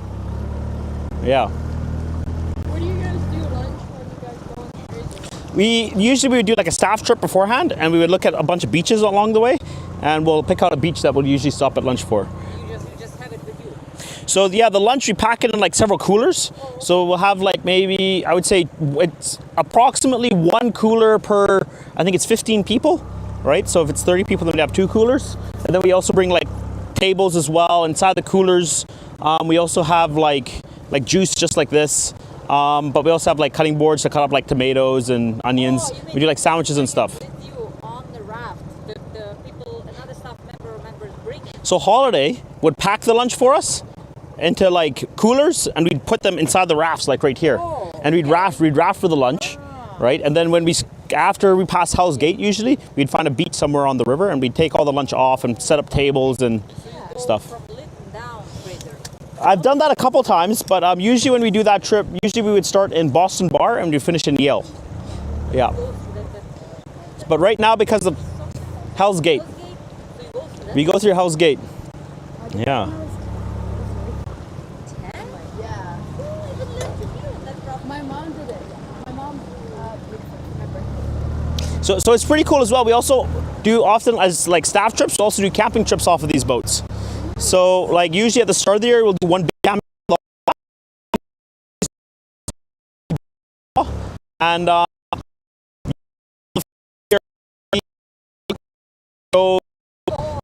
then we have tables, and on top of that, you pack in all the tents, That was all the sleeping pads. When I was a teenager, I made the lunches for the raft trips, and but we had wooden boxes that we could put the lunches in. Yeah. So I'm the one that packed the lunches for the trips. But back then we had,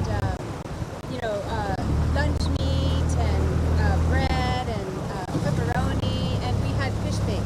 We would have a salmon bake That's awesome. at the resort. I've heard about the salmon bake actually, but I never got to see it unfortunately. We had a It sounded like it was awesome though. I prepped the salmon, so we would barbecue it whole, put lemons on top with just lemons. Yeah, for sure. Boil and barbecue it. That's awesome. Tequila, and I can't remember what else we had. Watermelon, maybe corn.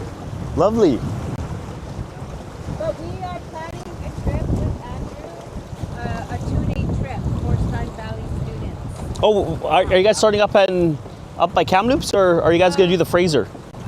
We are gonna start up by Kamloops. Yeah. Like you mean on this river? Sun Valley School, Andrew and I want to plan a 2-night trip on this river. Nice. Yeah. That'll be sweet. We've done that a couple times as staff. So we just brought that up at the beginning of this year. Oh really? Yeah. So cool. Yeah, guys, this is Lose Your Lunch. The rapid we've been waiting for all day. How many people are employed at the resort? I think our full-time staff are probably about 30. Yeah. How old can you be to like work for Kumsheen? Say again? How old can you be to work at Kumsheen? I think in Canada you have to be 16 to start work, like to be able to start working at it.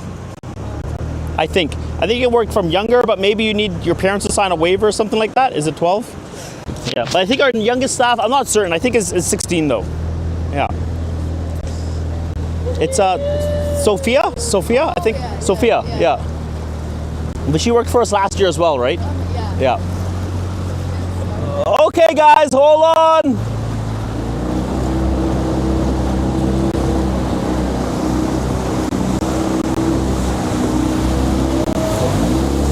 Woo!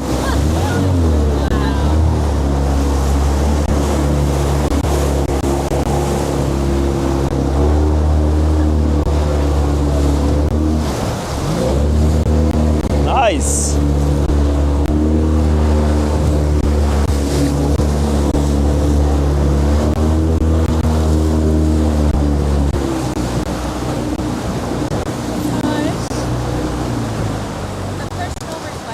Sure.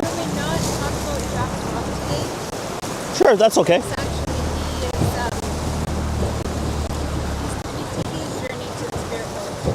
Okay. That was Jack's Rock, right? Is what he said? Perfect. Oh, really? Yeah. I didn't know that. Yeah, so his wife is my first cousin. Oh, okay. Jack has got cancer right now. Oh, really? He's choosing to go on his own. Oh, wow. I didn't realize that. Yeah, so if we could just rest that story maybe. For sure. In honor of Jack. Definitely. So yeah, guys, that was Lose Your Lunch. Unfortunately, you guys all did pretty good, so you guys get to keep it.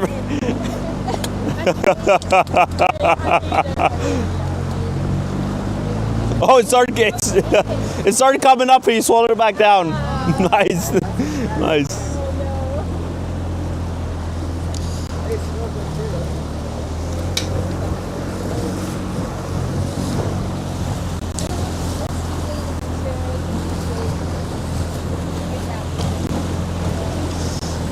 So there's the paddle boats, guys. When you pass them, every time you pass them, you guys have to pretend like you're paddling. Every time you pass the paddle boats. All right, give it a go, guys. Here we go. Ooh.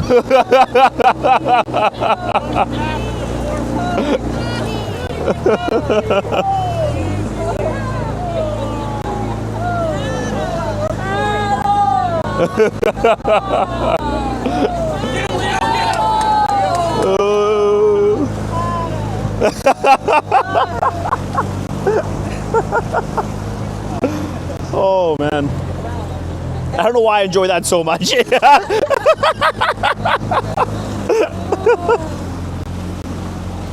love the water fight. It's funny, I usually bring a small water gun with me, but I keep forgetting it. I keep forgetting it. You need a water gun to spray them? Usually I do, but I forgot it today. Forgot it today. You get them good? Oh yeah, usually. It's funny, the water gun's like pretty funny on these boats just because like you're so fast you can just rip around and spray them. But one of the funniest things I remember happening with a water gun is we had this dad, and do any of you guys want to go for a swim?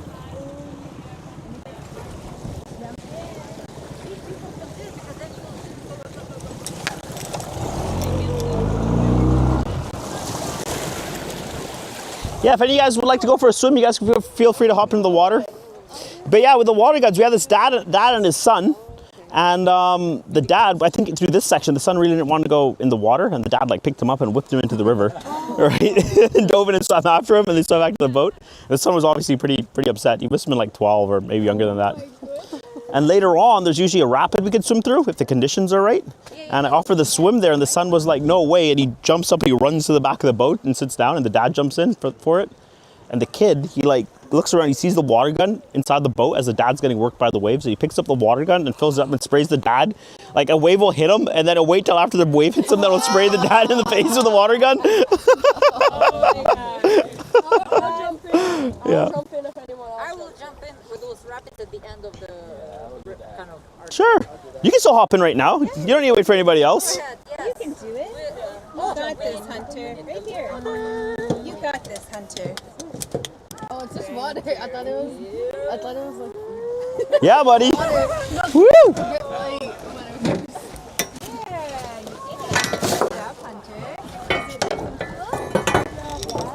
watch out for those sturgeon. I thought you were gonna jump in. Well, let's do it again with the awesome hair. Gordy. Gordy, yeah, let's go, bud. Come on, Gordon. It's gonna be pretty sweet. I can hold your glasses for you if you'd like. I did last time, but I was yeah. There, one second. Just like,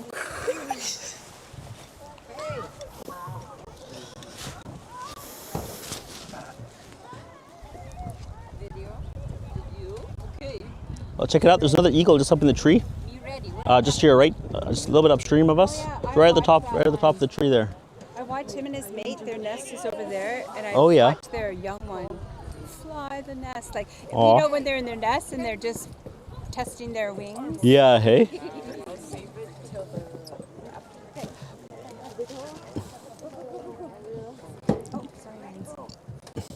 Yay, Lindsay! Nice. Yay, Lindsay! Awesome. It's starting to clear up a little bit too, actually. Yeah, that's good. I think we're all used to it. It's been a smoky summer. Yeah, for sure. I don't know if you've been up to Merritt too often, but it's kind of like this. Like on the days that are really clear here, it's still like this is as clear as it gets up there. Or when I've been up there, anyways. Crazy. Yeah. Why that fire went. Oh yeah, for sure. Yeah. There's another one. Nice. When do you guys think you would do that camping trip? I don't know. It's up to Andrew, but I Oh, put yeah. Tim is here, and I told him we want to. And he goes, yeah. So It's something that he's been hoping to try to get going here as well. Is like multi-day camping trips like that, yeah. but I would but, love to do that with my family. it's a slow process. Yeah. I will go.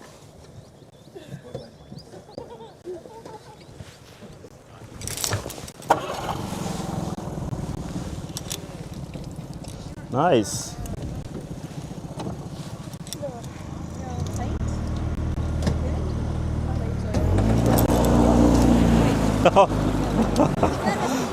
I know, right?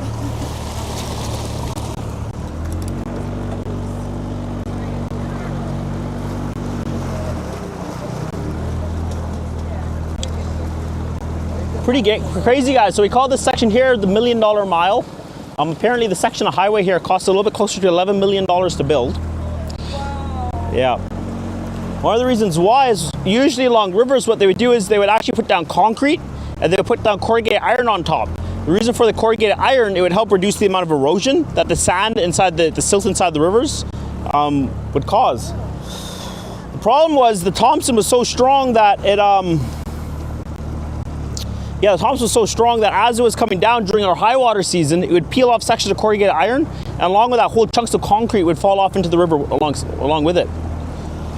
So a little bit later on, when they came back up to fix it, they put down massive slabs of concrete and they sectioned them off a lot like how you can see now. But then to help reduce the erosion, instead of the corrugated iron, they poured all these stones along the side. The idea was that it would slow down the river speed and in turn slow down the erosion. It worked quite well. But the next problem they slowly began to run into was that this valley up here, you can see kind of running up the hillside there, is actually part of a natural landslide. And it slowly pushed the highway over into the river. So they had to come back a last and final time. When they came back, they drilled through the concrete. And each of these caps you guys can see running all the way down, it's part of a steel structure that ties the highway back in the bedrock of the mountain. Yeah, to stop it from being pushed over.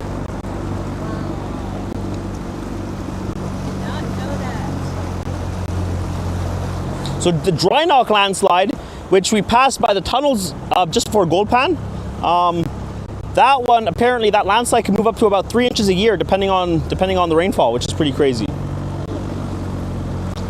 Have you guys ever been up to the top of that before? Somebody said that there's a lake that's up there, but I've never...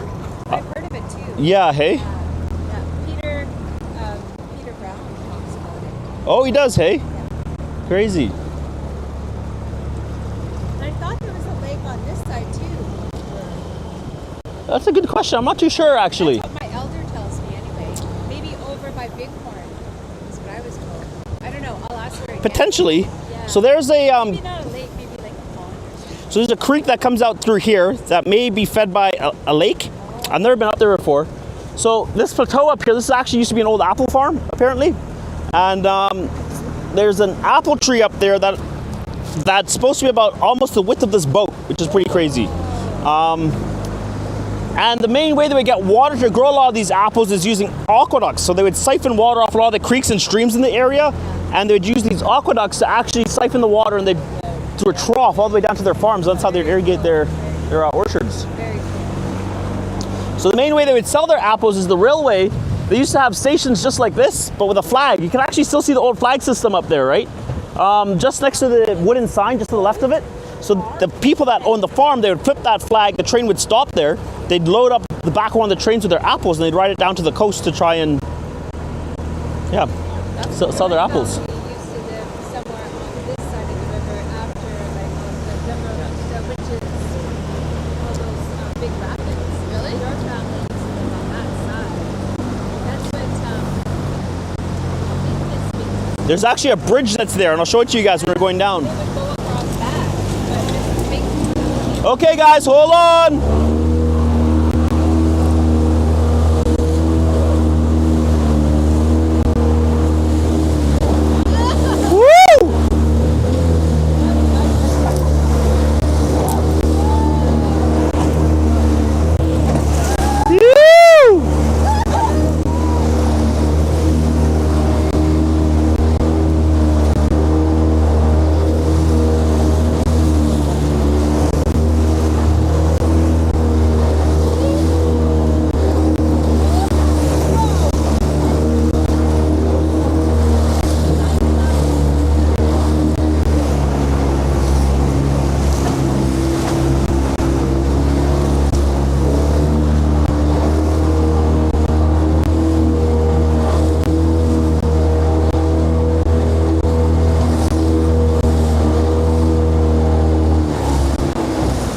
Nice.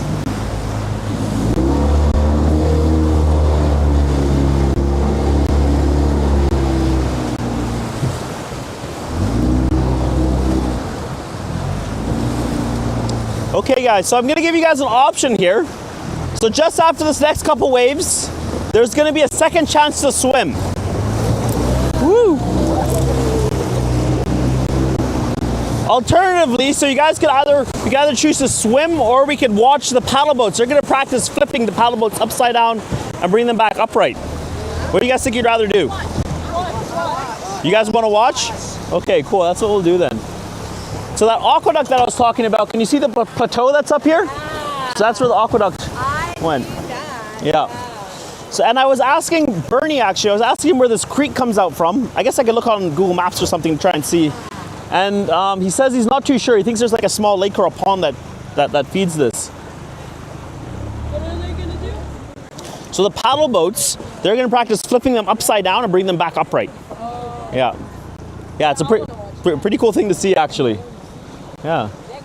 I have to see the They'll be doing it very shortly. sheep up there, gathered up there. Are they up there right now? No, I often see them at the Yeah. little corner there. Not today. Can you guys see all the terraces up in the hillside here? Look, guys. Can you guys see them, all the terraces? So those terraces were actually carved out by an animal that used to live in this area. So have you guys ever heard, when you're driving from here down towards Hope, you pass that section of highway just before you get to Boston Bar called Jackass Summit, right? These days, I like to joke that it's named after drivers these days, but all the way back during the Caribou Wagon Rush days, it was, I'm glad you finally caught up there. But yeah, back in the Gold Rush days, it was named because a lot of donkeys and mules, they would die climbing up and over that hill because of the very abrupt altitude change and the very steep change in temperature, right? One of the main instances that actually caused it to get named Jackass Summit was there was a train of donkeys that were bringing dynamite up here, and usually what they would do to keep them stable, they would have the lead donkey or mule be all the way up at the front, and they would tie them all together. One of them fell off, and it dragged the rest of them off with it with all that dynamite and blasted all that hill face away. Anyways, one of the problems that they had with a lot of donkeys and mules in this area is that the first thing, they couldn't handle the heat, kind of like I was saying, right? And because of that, yeah, a lot of them, they just couldn't really make the journey. So this one guy had the bright idea to import camels. He brought 23 camels from California. He imported them from California all the way up here. And you kind of hope, because camels are from the desert, that they would handle the heat here much better. And you know, they kind of did for the most part, but they had a few other issues with them, right? Like their hooves are really meant a little bit more for sand than they were for rock, and their feet aren't the same as horses, right? So they had to get special camel shoes made for them, which took a bit of was a bit of an undertaking. Along with the camel shoes, another one of the issues is that camels tend to be quite unruly animals. So it's often they would kick the packs off that they were carrying, and they turn around and eat the food that they were carrying to take it to the interior to sell for other people, right? Yeah. Or they'd bite at other horses and mules and people that are walking along the trail as well.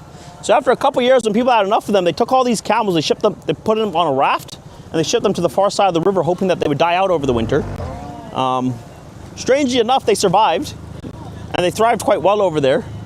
And after a little while, they started seeing some strange shapes coming from this side of the mountain, right? And they sent a crew over to come and check it out, and they saw these weird animals where they had like the humps in the wrong places, but they had the huge horns, just like big horns, and two of their legs were shorter on one side of their body than on the other side of their body. And they're called side hill gougers, and they would carve out their terraces because they could only climb the hills going in one direction. No, I'm just saying about that part. What actually happened to the camels were they shipped them over the far side of the Fraser, and they kind of hung out over there for a little while until they finally made their way over to Lillooet, trying to basically find food. And they ransacked the town of Lillooet a couple times before, those guys are upside down yet? Not quite yet. Yeah, they were over there trying to look for food. Eventually, when people had enough of them ransacking the town, they went out and they hunted out most of them, except for this one guy that kept one as a pet. I think he named it like Betty or something like that, and he had it taxidermied after it died. I think it died after 23 years, or 25 years. And that camel apparently was sitting in the Gold Rush Museum before they closed down several years ago. Yeah, so these guys, they're hopping out of the boat. So right now they're doing their flip drills, right? Do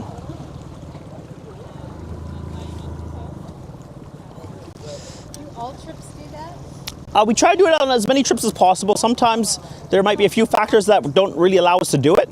But whenever you get the opportunity to, we try to do it. So one of the steps to doing it, right, if they were upside down already, they'd get everybody back to the boat and they try to get them towards the front. The guide, as much as possible, right, they're going to try to, as much as possible, they're going to try to get somebody up on top of the raft to help them out. So at the moment, Trey's just tied his oars up just to make sure they stay attached to the boat and attached together. He has his crew at the front of the boat. He has his helper there on the top of the raft.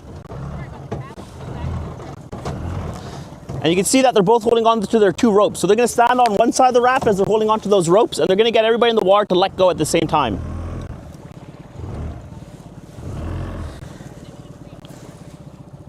So he's just talking everybody through the instructions. And you can see how they're locking their legs, extending their arms out. And they're going to pull it right over.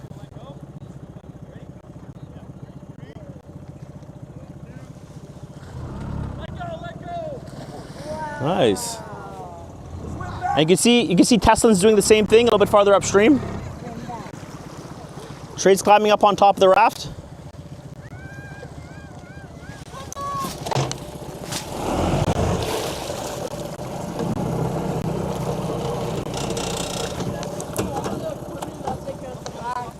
In here? Yeah, when they do their festivals there. So most of the equipment is sitting in waterproof boxes. Oh yeah. Yeah. You can't even move this one. Yeah, it's all strapped down. That being said, like, you know, they can't hit something, and we have lost stuff in the past, but it's very, very, very rare. Yeah, so it's back over just like that.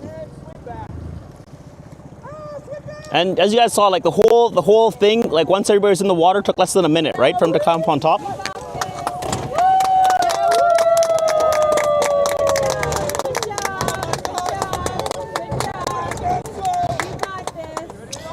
So part of our exams, we have to be able to do that by ourselves in less than 2 minutes.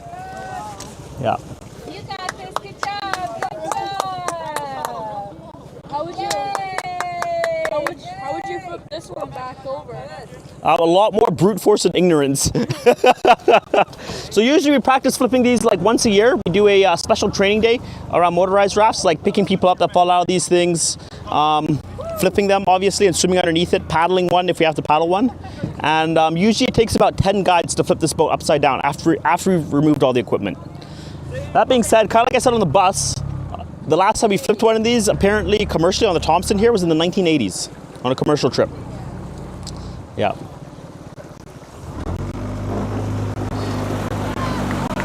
Yeah. Say again? How come they wear helmets? So those boats are a little bit more prone to capsizing, and if it does capsize, you don't really want the boat landing on top of you. With these, the risk of one of these things falling out, like flipping with all of us inside of it, is extremely slim, right? Along with that, though, the head injuries I've seen off those boats are actually paddles. Yeah, yeah. So other paddlers.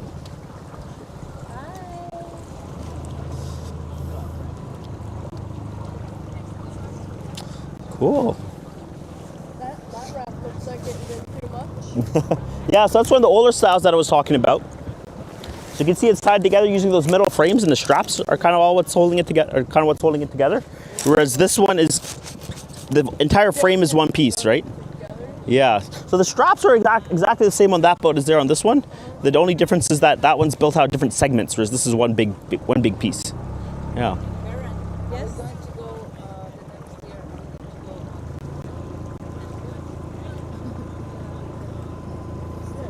year. Nice. Yeah, that sounds like So I guess we passed it, but there's a few sections where you can still see parts of the original Caribou Wagon Road. In fact, just in front of us, you can see this diagonal trail that's running up from the riverside, all the way up to towards the right there. Yeah, so that's the section of the old Caribou Wagon Road, and there's a few sections as well where you can see parts of the retaining wall that are still intact.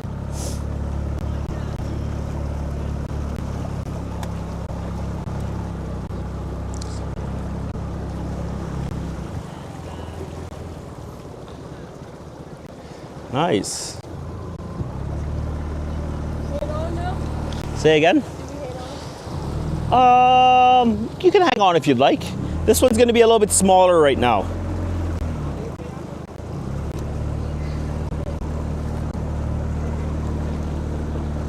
When was the last? Let's get a switch, guys. We'll switch it up, because we haven't had a switch in a while.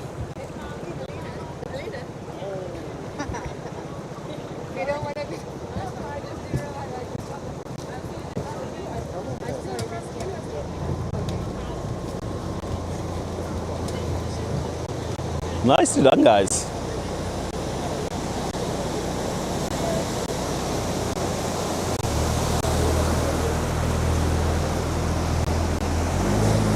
Woo!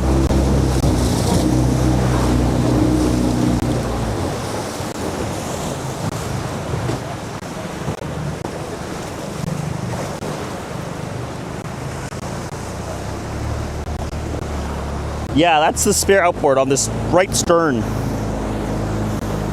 Apparently, so because it's streaming, sometimes people ask questions. I might just speak to the mic to answer the questions. Somebody was just asking if this was a spare outboard here on the right side.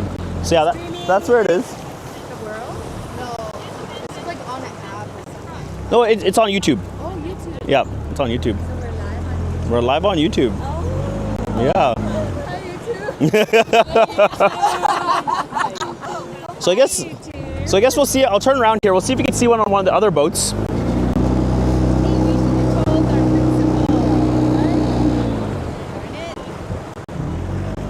Is it only streaming for this boat? Only for this boat and one of the paddle boats as well. Trey, I don't know if you guys know Trey. He has the white helmet in the front there. He has another camera as well that's hooked up. So yeah, I'll try to point at Jasmine's boat. You can see the right side there has the spare motor.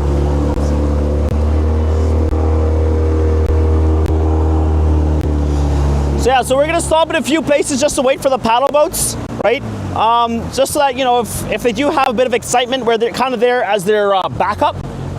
For the most part, you know, and by excitement I mean, you know, maybe they might get stuck somewhere, or maybe somebody might fall out, right? We'll be there to kind of help them out if they need it. For the most part, they're usually pretty good at, you know, staying in the boat, staying where they gotta go, but yeah, there's the odd chance where we might need to help out. Also, there's a bonus that, you know, if they do have excitement, it's very entertaining for us.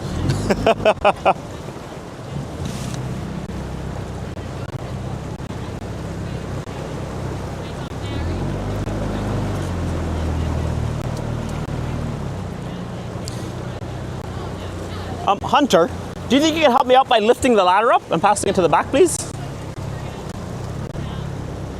So the main way you take it out is you want to lift it up so it's upside down. Check it out, they're doing a little spin up there.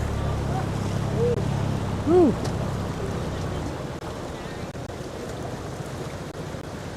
Is it pretty stuck? All right, I'll come have a look here in a second. All right, guys, take your seats.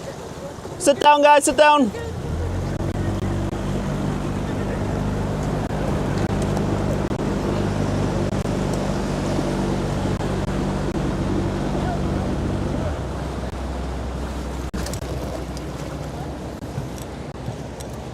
Let's have a look, buddy.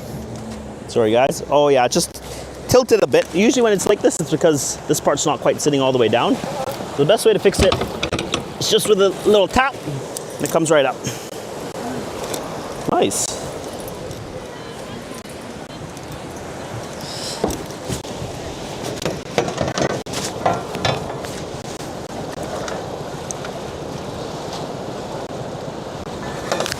Okay.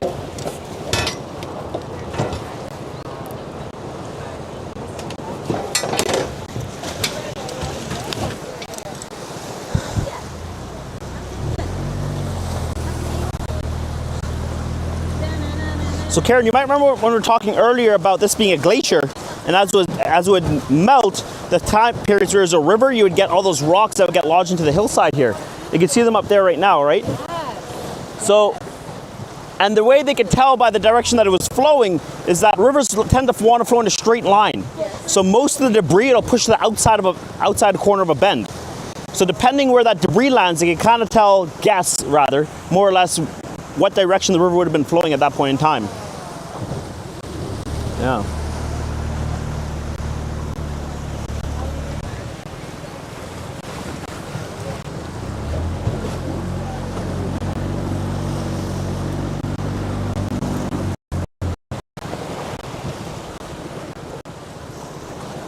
We can still access the video, right? Even though it's streaming. Oh yeah. I didn't wait to watch it. I think I had my family out here a few days ago, and my brother was asking about it. And he pulled it up on his phone. He was watching a stream sitting on the boat. It was pretty funny, actually. But we've had it in the past where there's been like family that couldn't come on the boat, and they sit back in the office and they're kind of watching it as well, you know. So that's pretty cool. Okay, guys, hold on.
Awesome.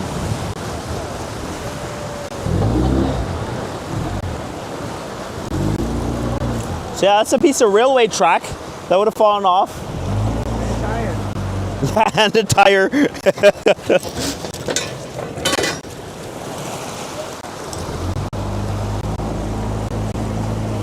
So I can't tell you whether that was from a rock slide or a derailment in particular. But what I can tell you, which is completely unrelated, is that there's a boat just up here in the canyon. That blue object up there is a boat that got tossed off the highway, I guess. Yeah.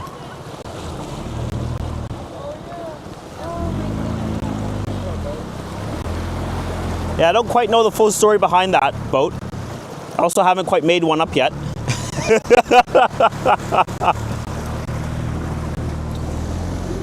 Yeah. Say again? We can help.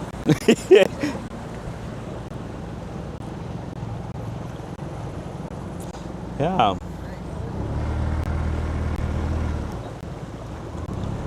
So we're just going to slow down again, wait for the paddle boats to come through this next section.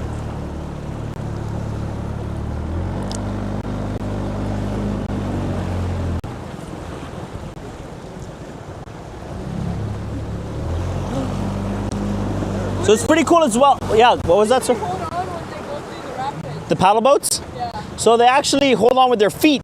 So inside those boats, next time we're close to one, you'll see they have these cross tubes, these thwarts that go widthwise across the boat. And the main purpose of those is to kind of help keep the side-to-side rigidity so they don't collapse in on themselves. But they also happen to be able to slip their feet underneath. And there's usually enough pressure where you can lean all the way out of the boat and come back in without falling out. Do they keep one leg outside of the boat? Both legs are inside. Both legs. So sometimes they'll have both legs in the thwart in front of them, or sometimes they'll wedge one in front and one behind. But last year, I remember I've seen a person like sitting one leg and outside, one year, they just do it front. On flat water, we'll let the people do that from time to time.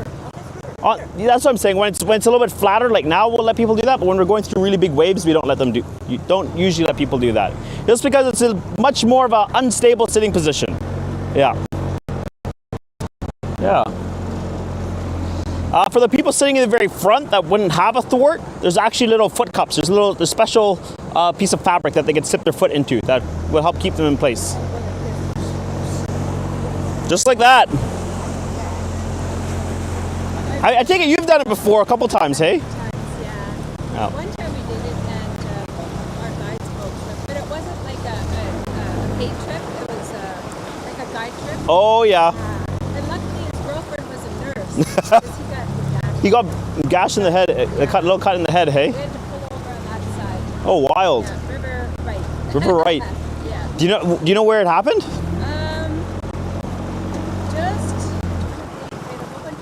Just past all the rapids. Okay. Just after that, just around that corner. There's that nice little area that looks like you can pull over. There's a little sandy beach there. Oh, Rattlesnake maybe. Maybe.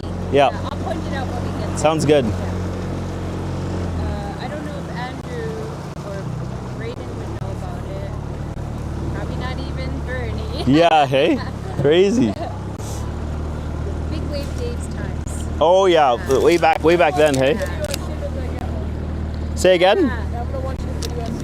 Nice, all right. I pretty much almost every day I have it going. Oh, nice. I think it's just on our YouTube page. Oh, okay. Yeah. What's the channel? I think you just search Kumsheen Rafting maybe on YouTube, and then it comes right up.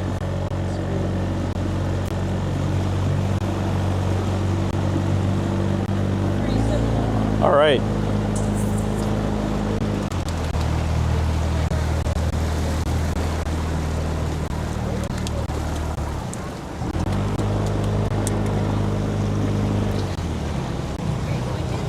Say again?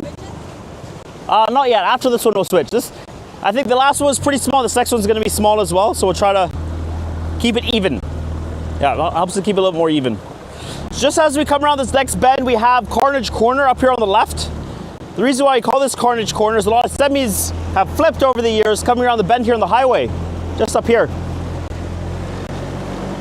love it. One year we got penny candy, another year we got the body shop, another year we got CDs, another year we got a whole bunch of people of oil.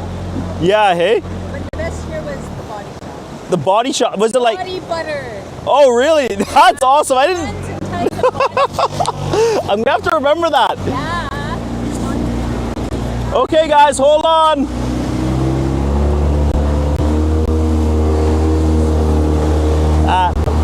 Real good.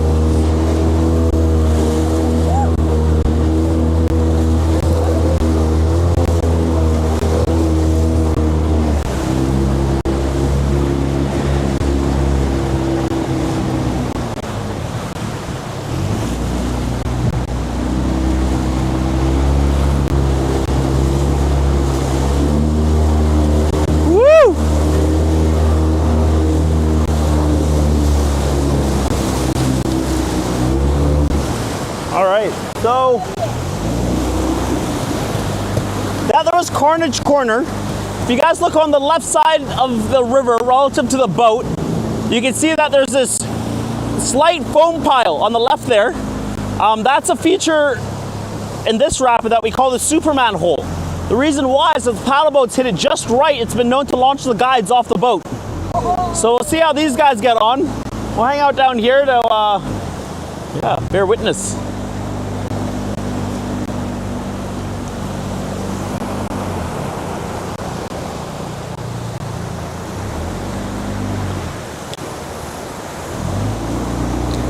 Hold on for a second here, guys. Just get across the river.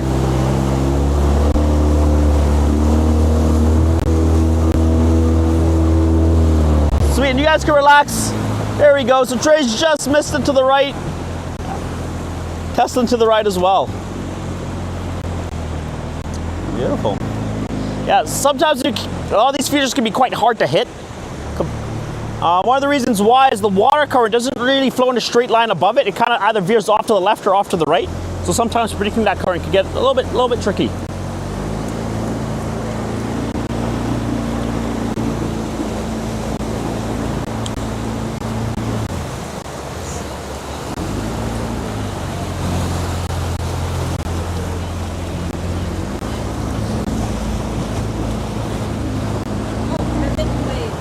Oh, nice. Here's the top Fraser, here's the Thompson, there's Lytton. Oh, I didn't know that's what it meant. That's awesome. Lytton. And you gotta say Lytton. Lytton. Yeah. Lytton.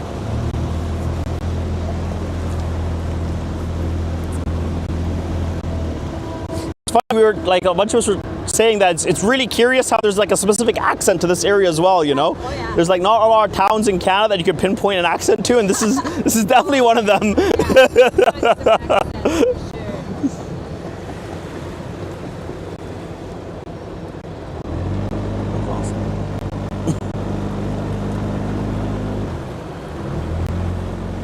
we'll teach you. One of them is In it, yeah. Skoden. Yeah, that one I heard that one. You guys said that one this morning.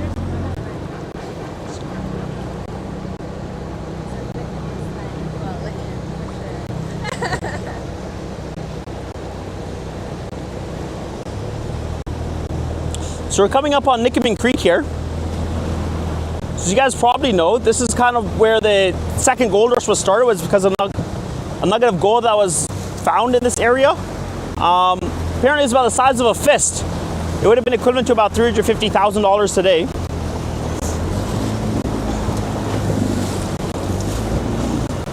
Another really fun story about this area, though, is Nickamin House. Before we owned it, and I guess sold it back to BC Highways, it was actually owned by two brothers called the Van Dyke brothers, which I guess you probably heard of them. And they had a Have you guys seen SpongeBob? You know that big metal helmet that's in SpongeBob that you see sometimes in the opening intro? So they had one of the scuba diving suits where they use those big metal helmets, right? It was a thick rubber suit, and the boots for the suit would have had lead in the bottom of it. The older brother would put the younger brother in, or get the younger brother to go into the suit, and the younger brother would walk along the bottom of the river through a handful of rapids with a dredge pump, and the older brother was up top operating both the air pump for the suit and the dredge pump. And they would basically walk along the bottom of the river sucking up sand, trying to find gold.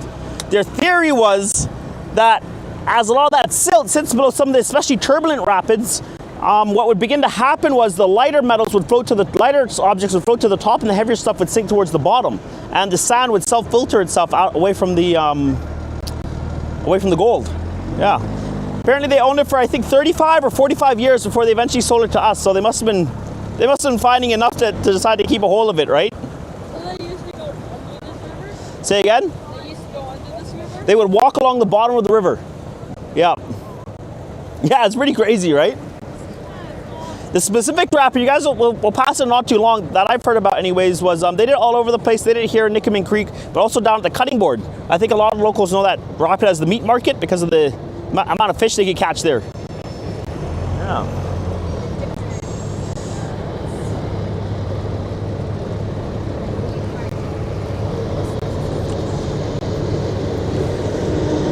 Kansas City Southern. It was pretty crazy. After the atmospheric river, I came up with Andrew on a Zodiac. And when we came by here, the bridge pillars for both the highway bridge and the train bridge were they were completely hovering. There was like 10 feet of air below between the bridge pillars and the land. It's because of all the erosion. Hold on.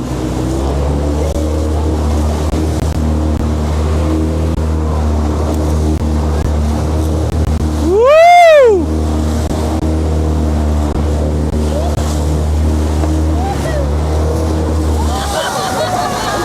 Nice.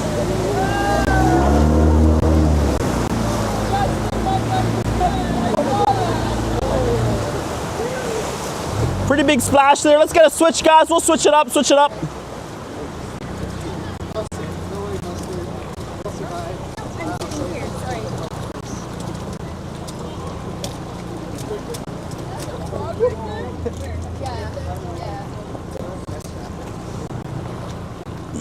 So yeah, guys, that's Frog Rock. You can see the white pickup truck up there. That's Holidays driving that white truck. She'll be taking photographs of us on the way down. So she'll be up there. You can see her walking actually just off the back of the truck there. So our plan for the Frog here, we're gonna run the first wave here at the very front and we're gonna shoot down the right channel. All right. Once we pop through the right channel, then I'll tell you guys to give Holiday a wave and we'll let go to give her a nice big wave and smile before we keep cruising. All the photos that she takes of us today as well, they'll get emailed out to you guys, the organizers, and then they could give them to you guys or your families for, you know, yeah.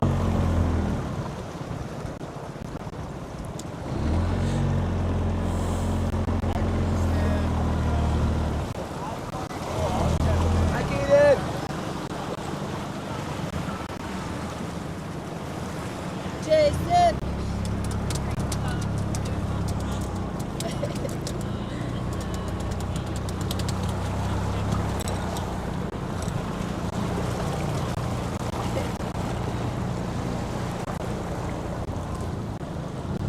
So here come the paddle boats.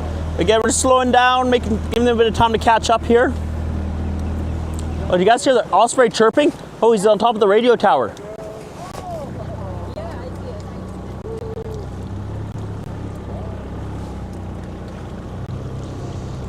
Sweet.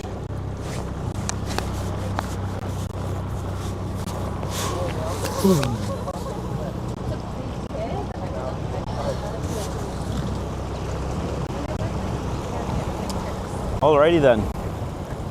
How many free trips do you get? How many For staff? for staff? We get 4. Yeah.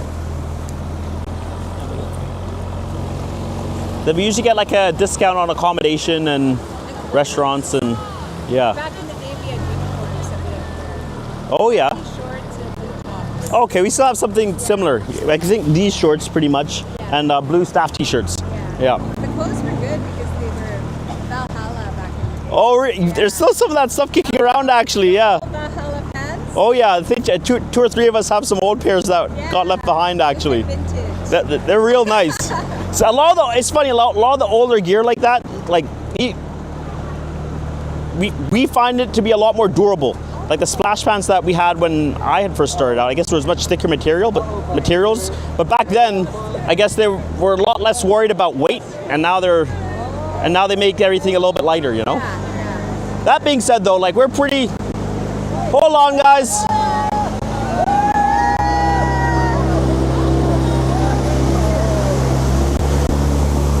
Here we go, into the Frog.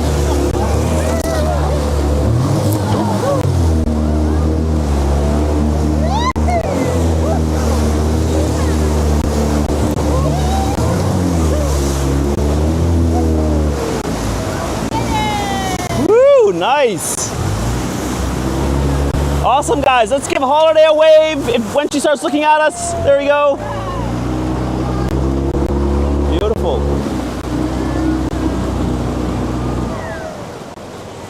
Yeah, sorry, what I was saying was that a lot of stuff back then was a lot thicker, a lot heavier, maybe less waterproof, but a lot more durable, you know? Whereas now, I remember they were like fleece on the inside, if I remember correctly, right? And like a nylon thread on the outside. Yeah. That's awesome.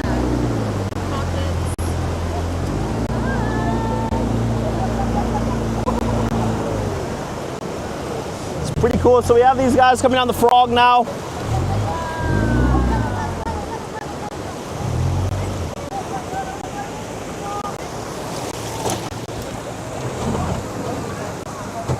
Nice. And now we're gonna get out of their way. Beauty.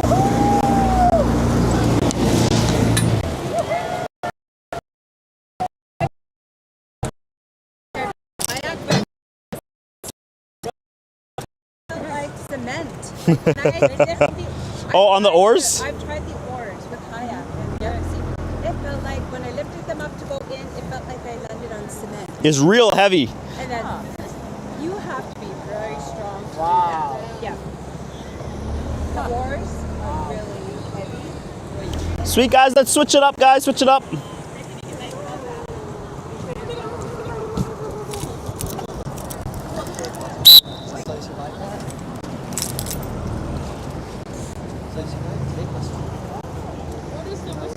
I was just trying to get their attention.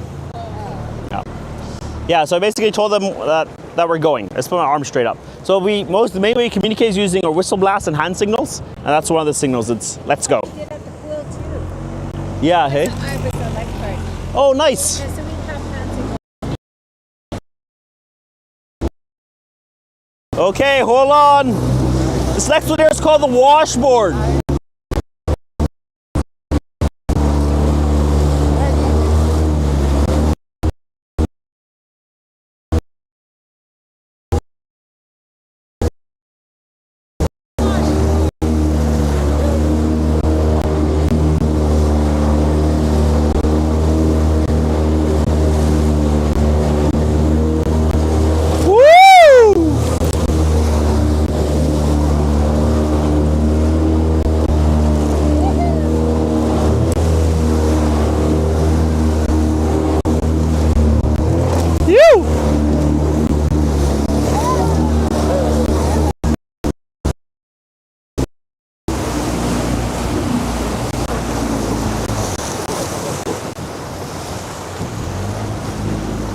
Nicely done, guys. That was awesome. Let's get another switch, guys. Switch it up, switch it up.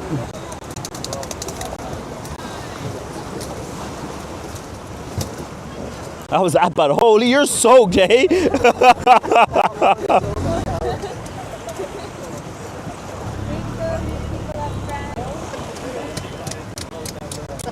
So you can see the paddle boats coming through it, hey?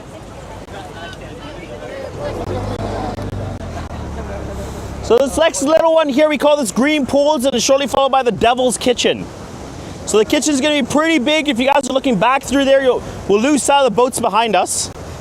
We're gonna eddy out or stop on the right side of the river, and we're gonna wait for the paddle boats to come down.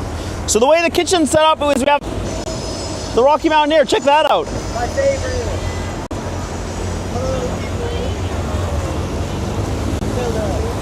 Oh, they're waiting to go.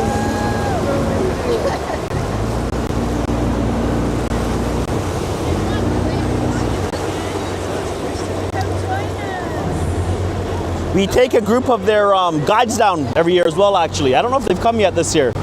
Yeah, and they say a lot of the stories we tell on the river, they tell them up there as well, which is pretty funny.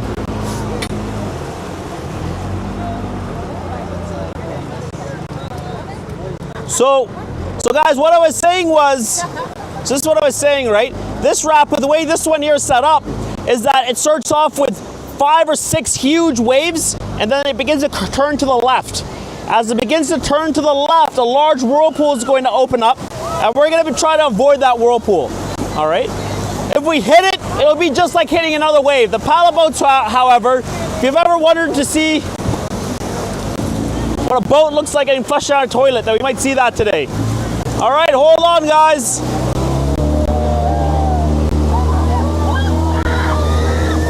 Woo!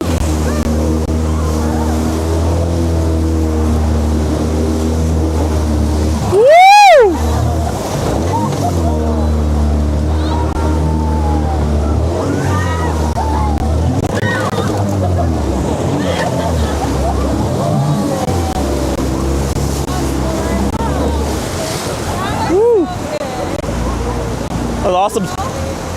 Check out the duck, guys, the merganser.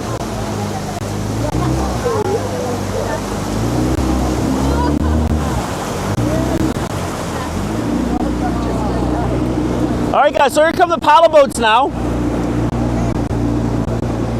time, one of those 150 guys were out.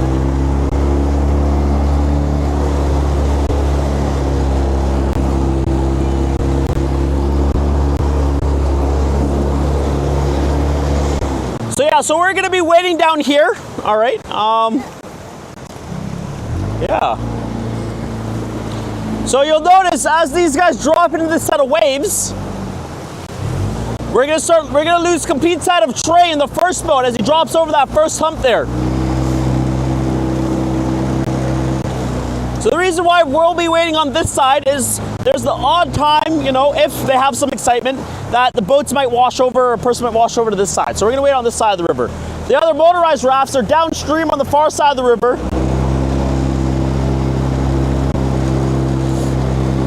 Or as a contingency.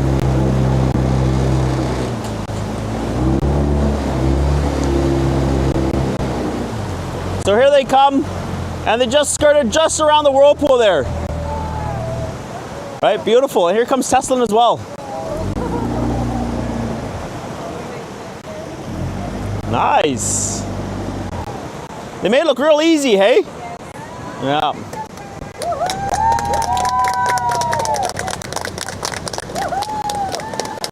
Awesome.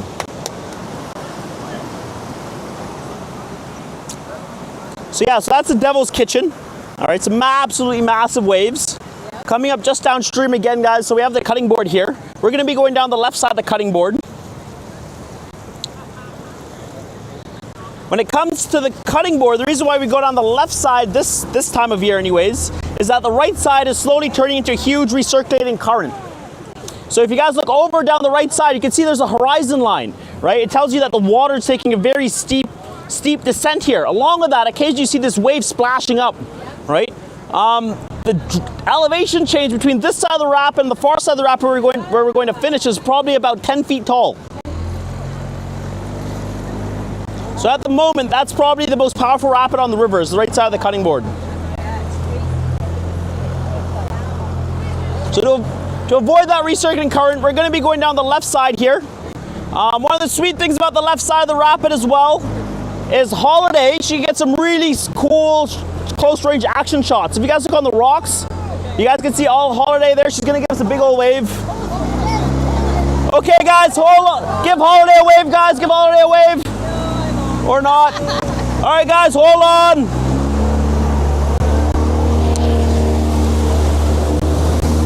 Woo!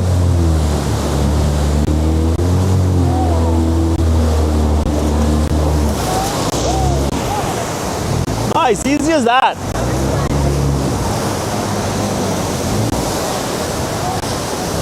There it goes.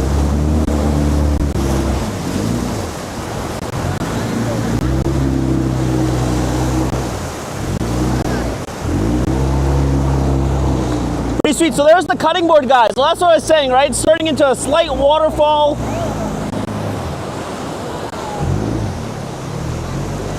And then just behind that huge foam pile, that's a massive recirculating current. You can even see the rock just below the surface there too, right? No. So the reason why is the boat could get stuck there, right? So I personally haven't seen it, but I've been told stories of boats going over there on private trips, and the boat flips instantly and everybody falls out and has to swim to shore. They get to shore and they see their boat, it's still sitting there just flipping over and over and over again 20 minutes later.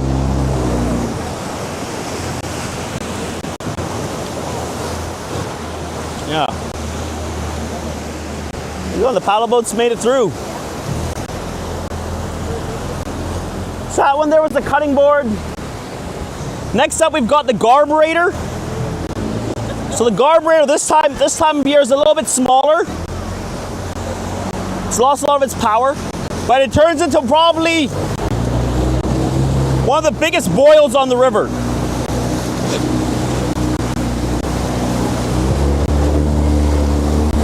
Woo! Well, that was a big splash. That came all the way back here.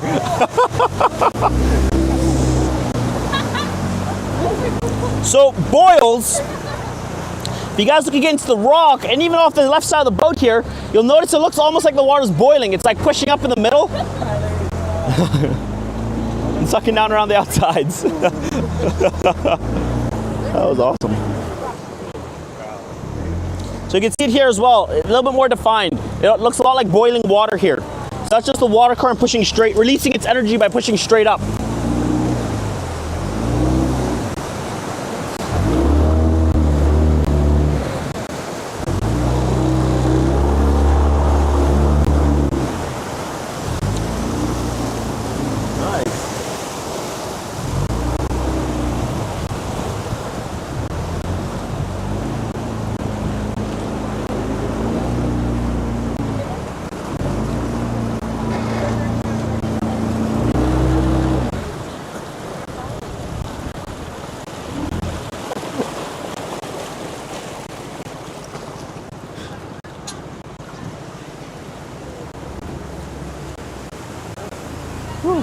Just gonna wait for the oh, sorry. Just gonna take a quick break, wait for the paddle boats again.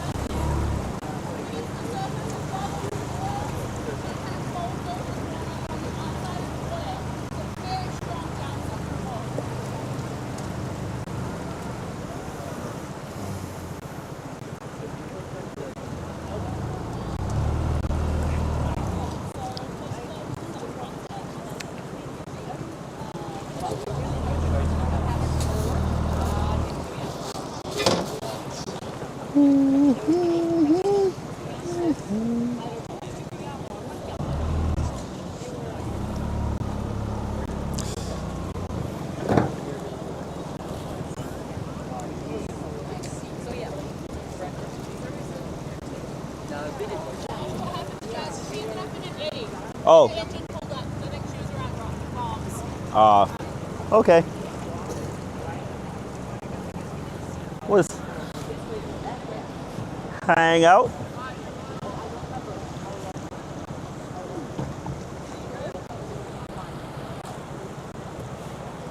Sweet guys. I don't think we haven't had a switch in a while. Let's get a switch, guys. Switch. I think I may have forgotten to do a switch a little while ago.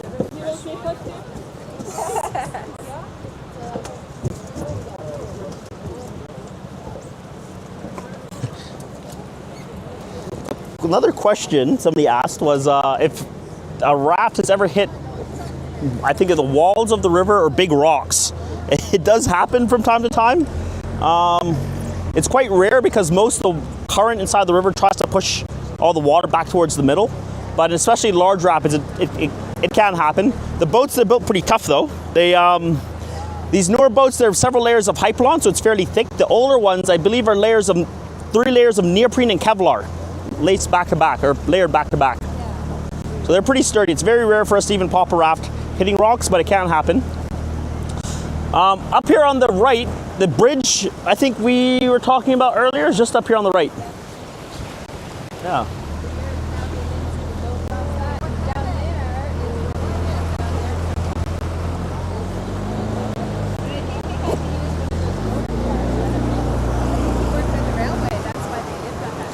Yeah, exactly. Okay, guys, hold on. Woo!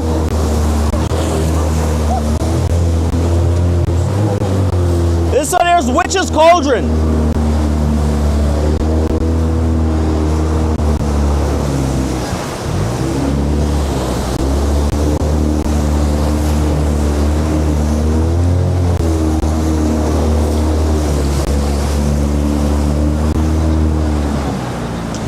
So yeah, the railway built several of those bridges, and the main purpose of them was so that people could go across the tracks and inspect them, where the rockfalls were common.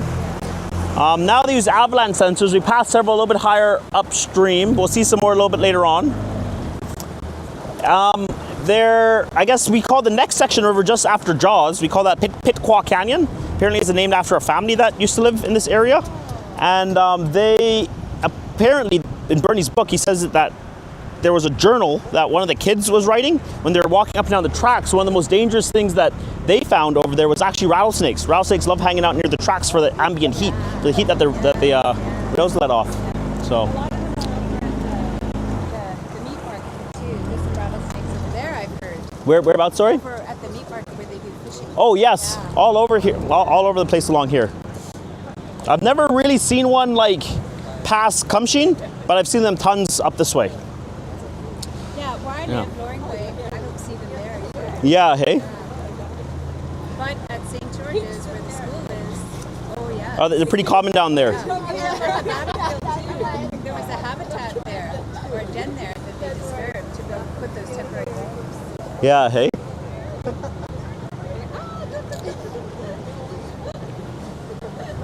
Cool.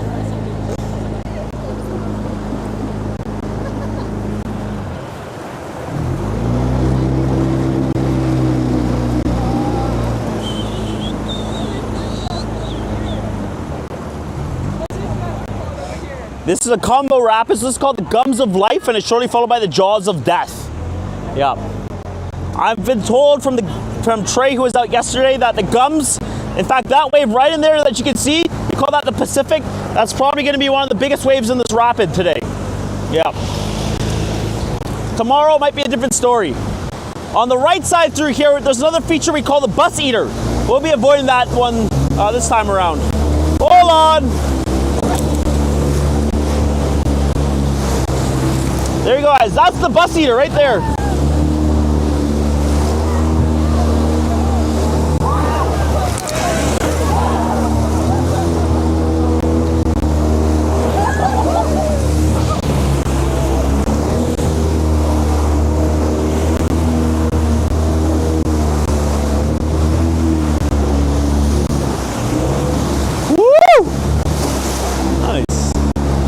There you go, guys. So that was the Gums. We're now dropping into the Jaws of Death.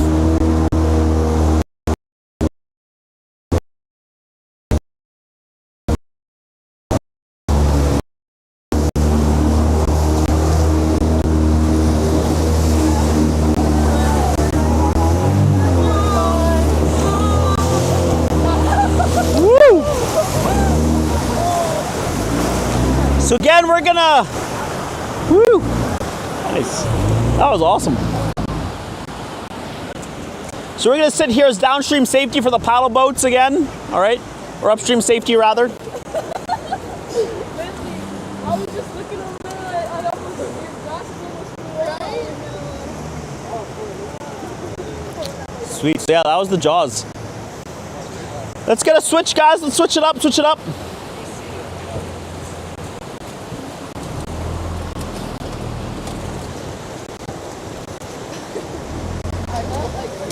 It's pretty crazy. It's just like somebody's throwing a bucket of water at you nonstop.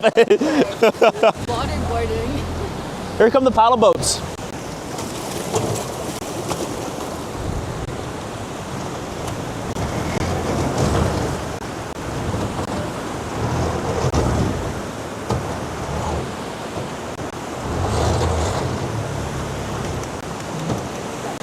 Whew. Nice. Made it look nice and easy. Beauty.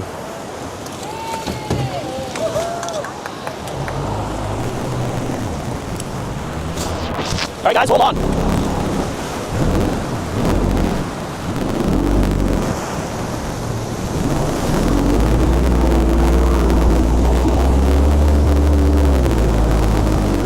yeah, so this is a section we call Pitquah Canyon. On the right, so yeah, it's probably in here. This rapid Jaws changes a lot from like, depending on the water level. Yeah. In fact, when it's much higher, the waves actually are, I would say, easily 20 meters farther downstream.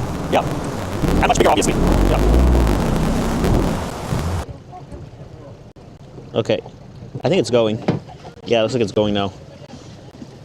And I put the phone to sleep. Not this. Okay. All right, bye. Is the stream back on? It's back on, guys. Yeah. We're live. Yeah.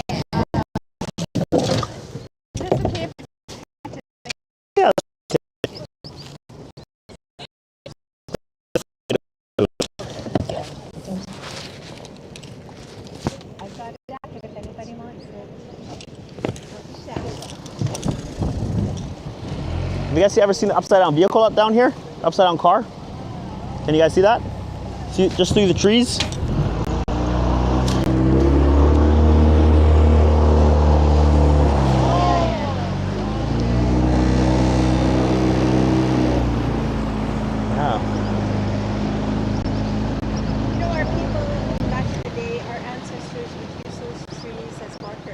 Oh, really? Somehow, I don't know what they did, but they would put something in the tree to make it bend like this.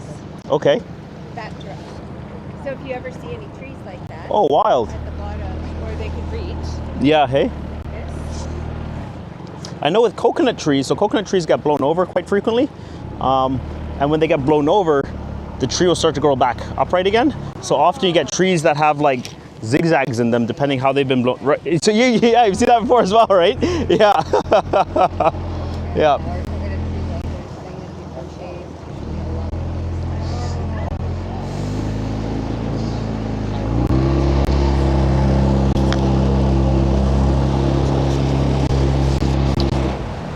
So it's pretty cool. Can you guys see the steel cable here on the rocks in front of us? So that used to be another one of those bridges like the two we saw earlier. And this one was actually taken up by a helicopter. So a helicopter came down to dip its bucket here in the river. And the water current had dragged the helicopter back into the bridge. And when that had happened, this landing gear, I guess, of the helicopter hooked on the bridge, which was bad. But fortunately, because the bridge was so old, it slapped on one side and it swung. The helicopter and the bridge swung against shore just in that huge area where all the rocks are missing. So that's where the helicopter crashed. Wow. Apparently, Kumsheen was coming down and they stopped there. The worst injury was the co-pilot with 2 broken ribs. Yeah. Yeah.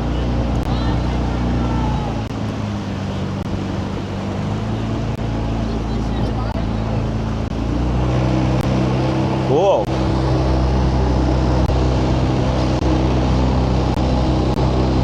So the next rapid, guys, we have here just around the corner is called Bad Attitude.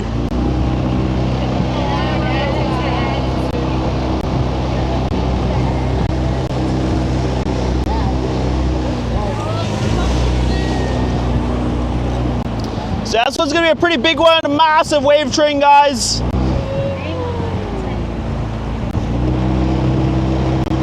So yeah, we're going to smash through these waves.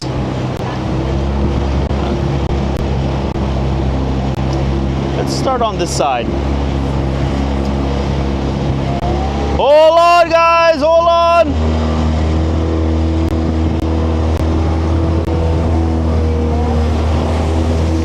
Woo! Holy!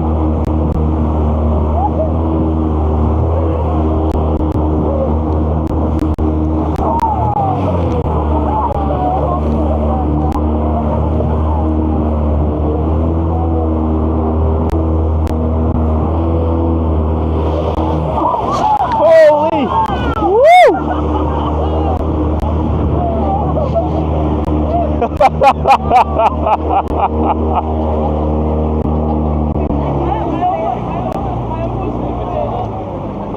All right, guys, let's switch it up, switch it up.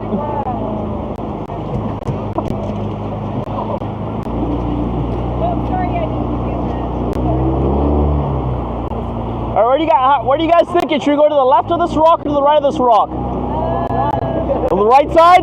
All right, let's do it then.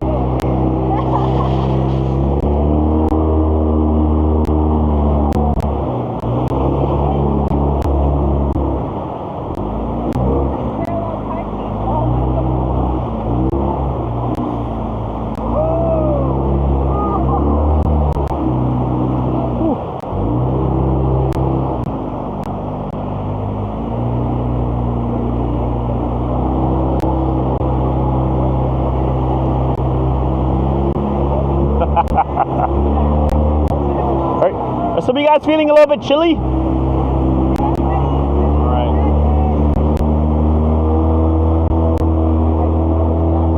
What's that, sorry? Yeah, hey? The back of the boat's definitely a little bit warmer.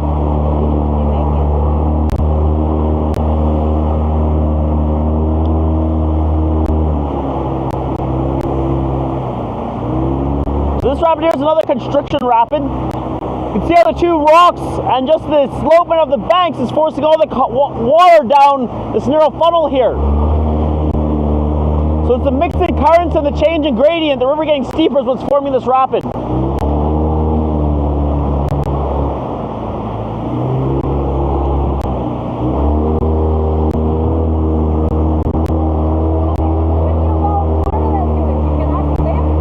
Say again? It's definitely possible, but there's a few things we do to mitigate that risk. Hold on.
Okay guys, hold on.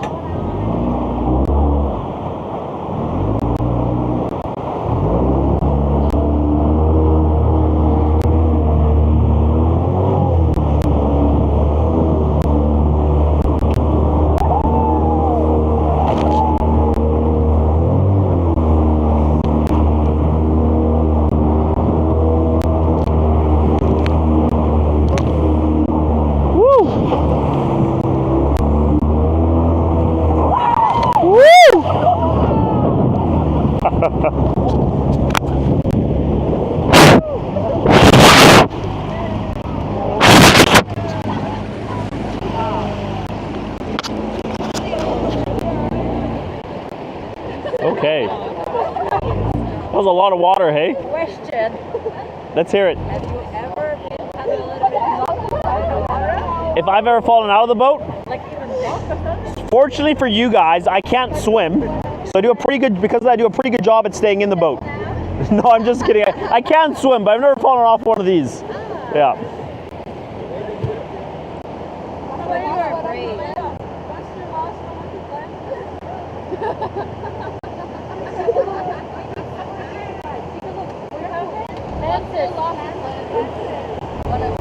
Like a contact? Yeah.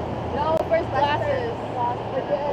Oh, jeez. Oh, it's right here at my feet. Holy! How lucky is that? Maybe you can put it in your pocket. Yeah, that's a good idea, hey? Yeah, thank you. Oh man, mud. Let's do this. Do you think you might be able to help me put them in the dry bag here? Yeah.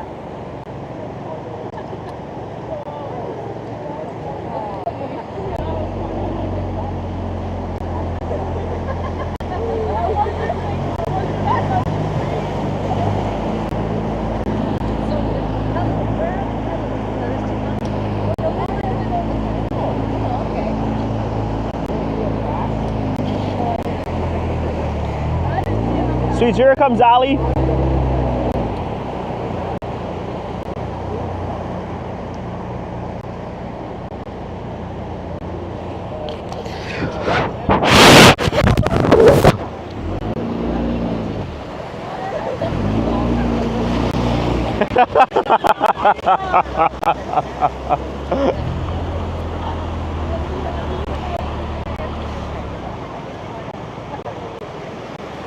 It's pretty big in there, hey? Yeah. I didn't think I was going to make it up like that. Woo!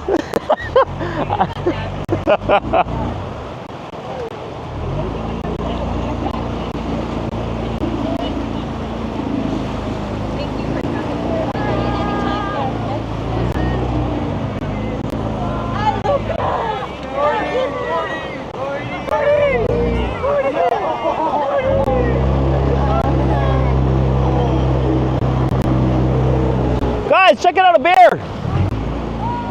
You guys see the bear? Woo!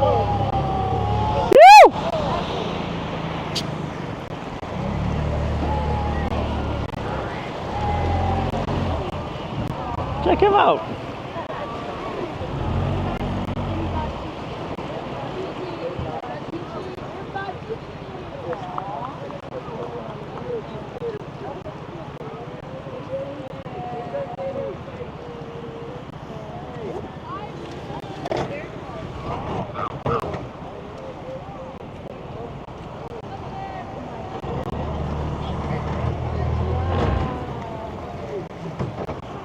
Pretty sweet, hey?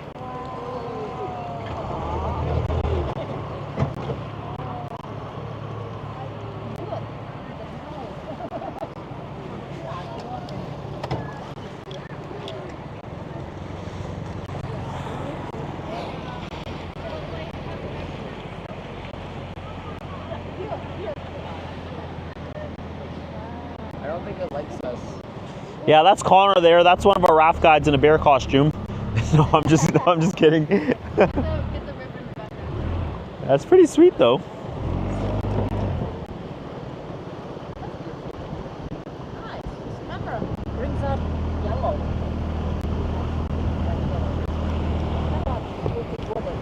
Bud's brother.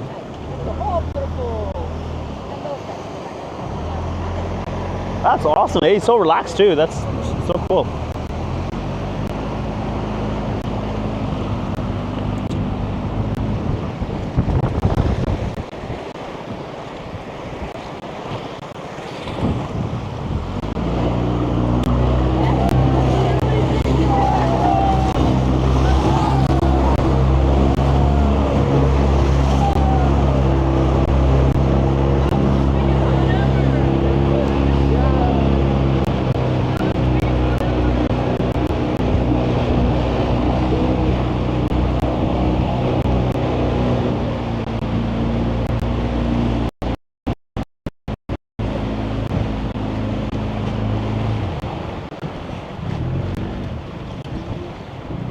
So guys, this next rapid just around the corner here, Kumsheen Coaster. There's a chance to swim through this rapid if you guys are keen.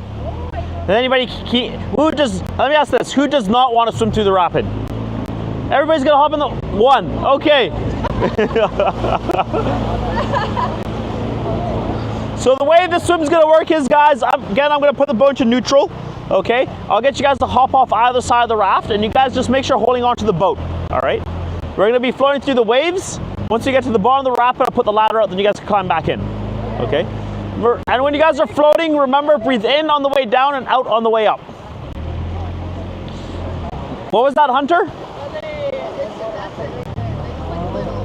Well, I'll tell you this. I think you're gonna have a lot of fun.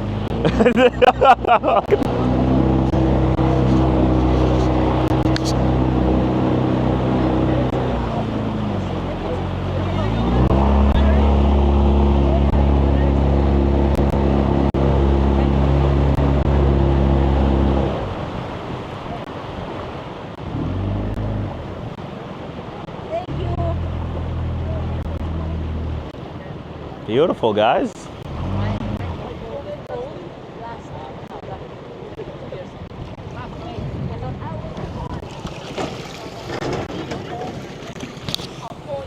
Awesome, so you guys can jump up either side. The right side is going to be a little bit more exciting.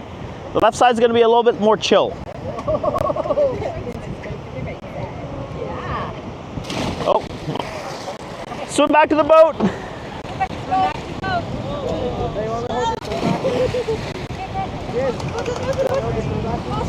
I didn't what? Oh, it's way warmer.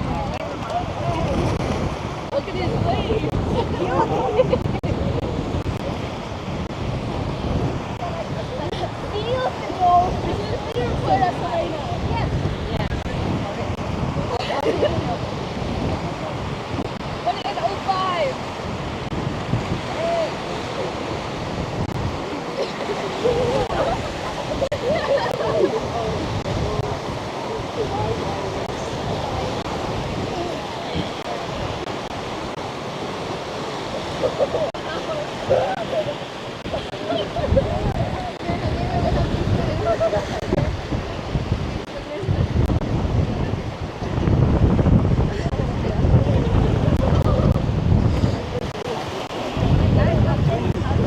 Looks like you guys are on the exciting side now.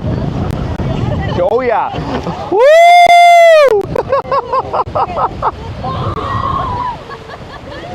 What's that in the water behind you? No, I'm just kidding.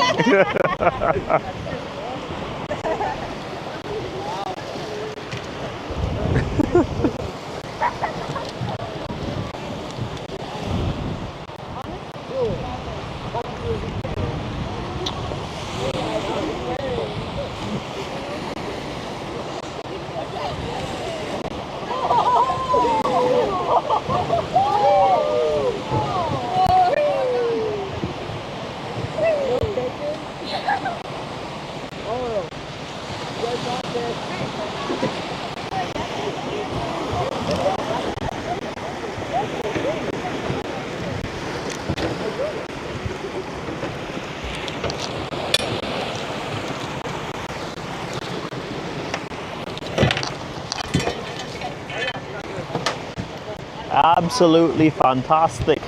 We'll get you guys in first.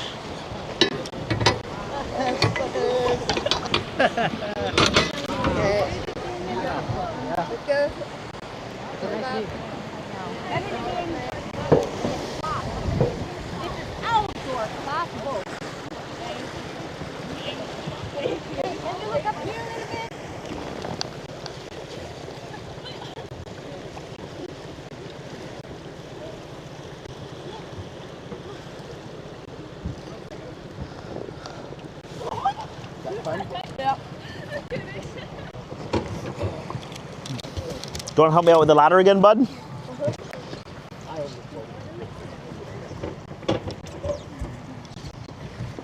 Nice, thank you guys. All right, it's coming down for you guys now. No one lost a shoe. Oh my god, that's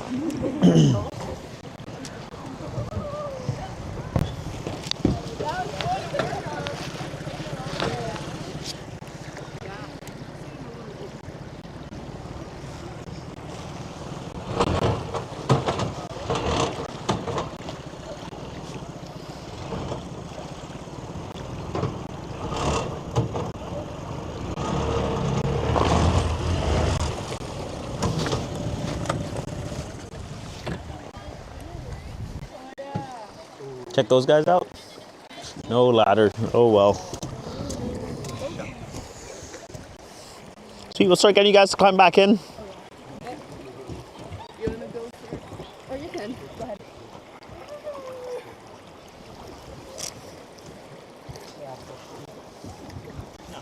Especially you should have went in. It was not. That was the least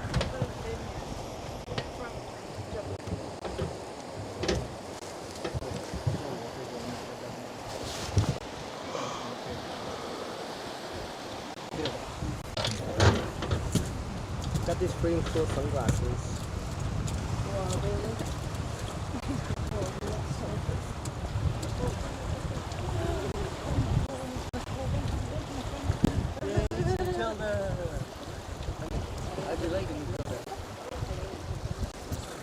It's cool, hey, just watching the water current sometimes. I love the color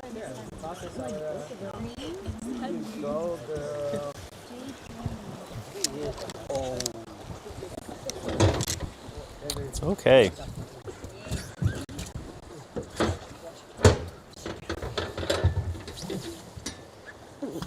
Thank you, dude. Do you want to try driving a little bit? No.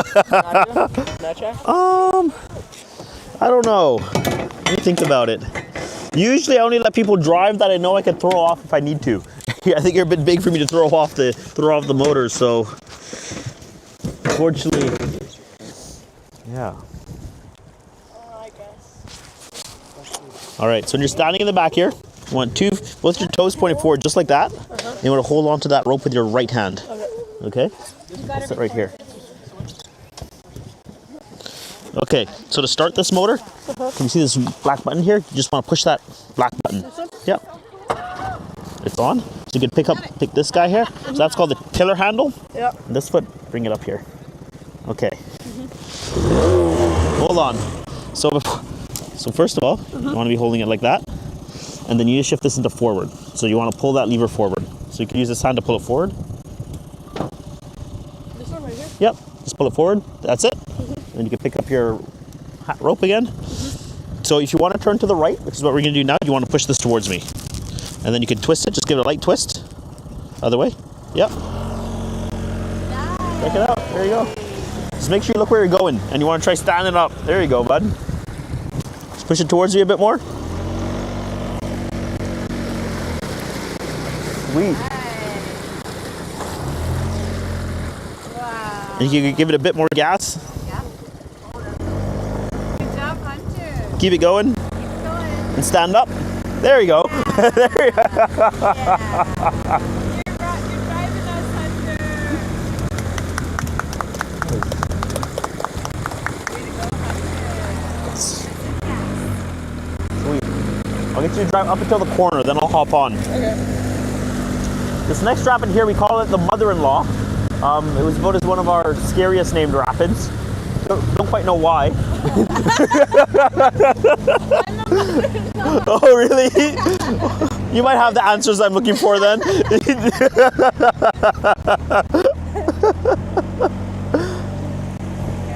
cool. We're here? Yeah, this is good. I'll take back over. Thank you, dude. Way to go, Hunter. Good guys. Good guys.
Oh, crazy. We got to go under there. We were on the boat though. At the end of the boat, we just kind of, Nice. Yeah. That's awesome.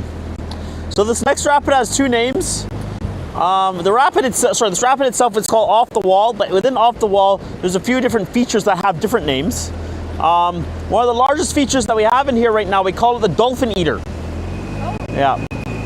So can you guys see this large wave in the middle of the river, just on the left? So that's the Dolphin Eater hole. And it's got its name from a staff trip that we did. I'll get you guys to hold on.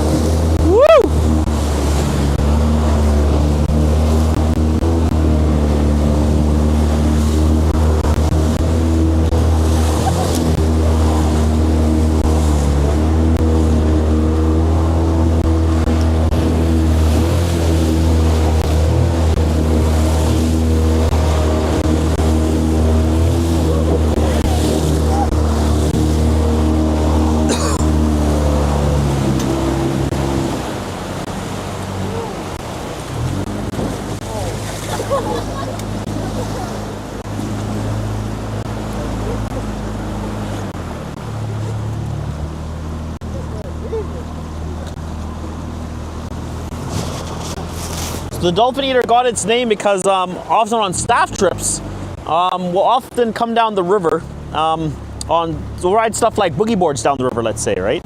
And but this one day we were all riding a bunch of boogie boards down, and this one staff member, she was a kayaker, but she was also a photographer at the time. She really wanted to ride down the river on top of one of these boogie boards, so all the boogie boards were claimed. So she went looking around and she came back with a pair of fins and the inflatable dolphin that used to be down by the pool. One of the ones with the two handles on the sides. She came swimming down the river on this thing. And she got all the way up until here. When we got down there, we were all pointing to the right, saying, swim to the right, swim to the right. And I guess she must have gotten her lefts and rights confused, because she swam to the left, straight over that absolutely massive rock you guys saw. When she dropped over the other side of it, all we could hear her was her giggling from across the river, and we could see the tail of the dolphin getting whipped around back and forth, back and forth. And it was in there for like 35 seconds before the dolphin exploded. We could like hear the explosion across the river. She went down holding on to the dolphin, and she popped up like 150 feet downstream.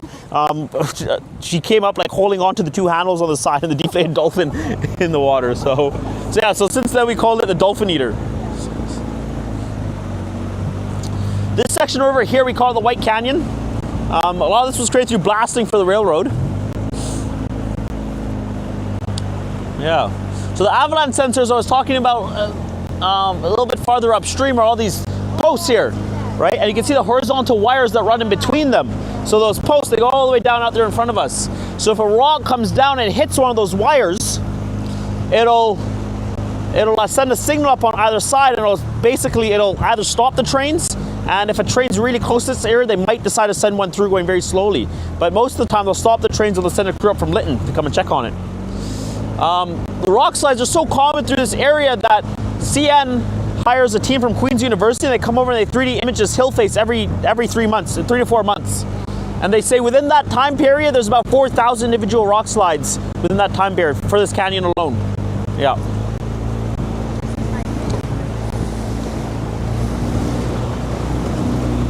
So you guys can see the resort up there on the left. See the tops of the teepees, tops of the cabin tents.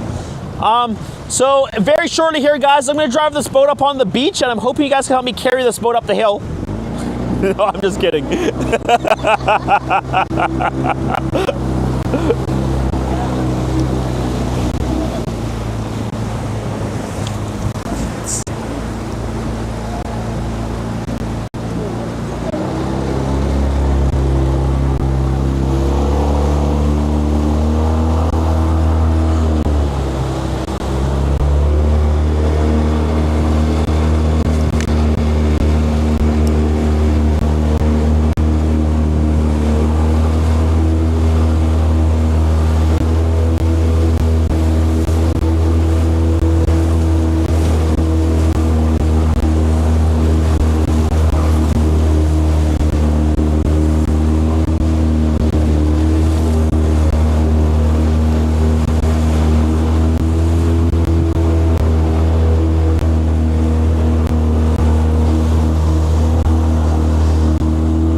Let's get a switch, guys. We haven't had a switch in a little while.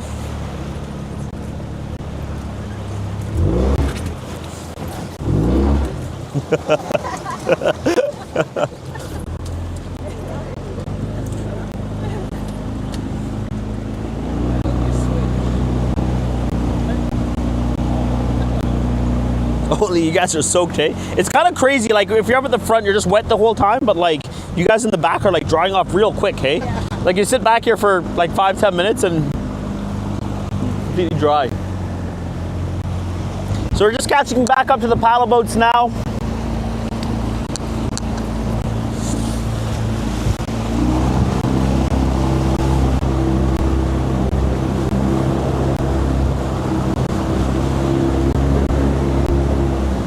Yeah, you guys know it.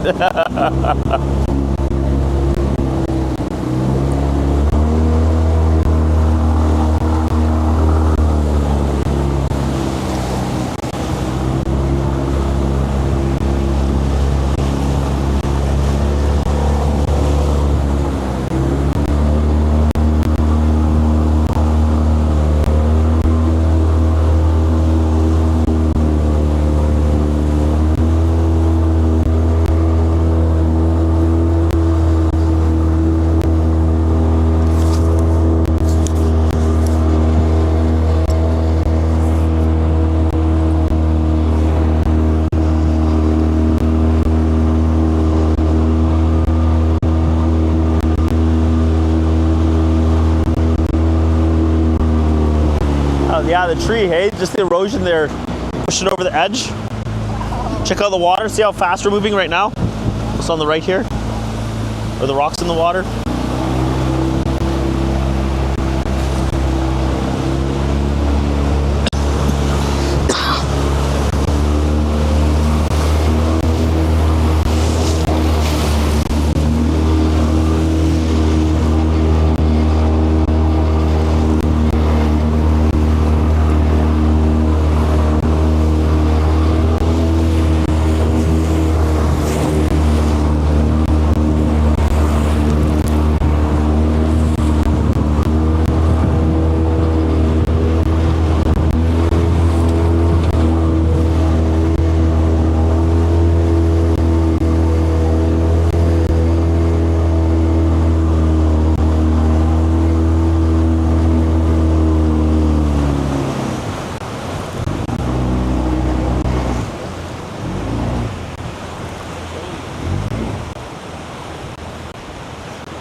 Nice. Oh, there's a mountain up there. Oh yeah, some bighorn. Yeah.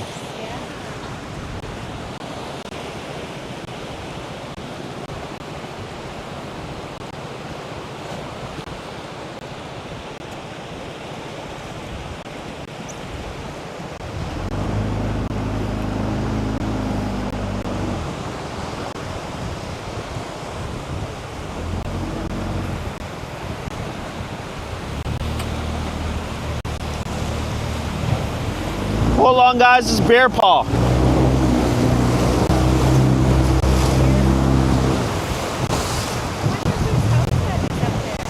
Say again? I'm not sure. I've driven over to that property once, but I'm not too sure whose it is. All right, guys. Don't forget to paddle as you pass these guys.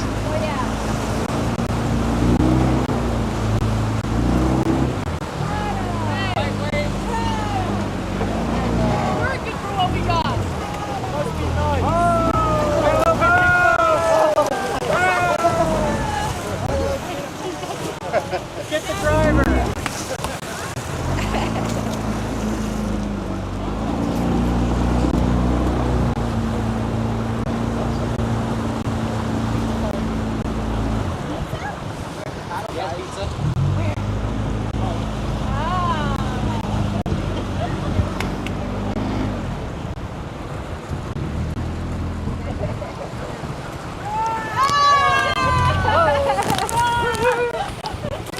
Oh no!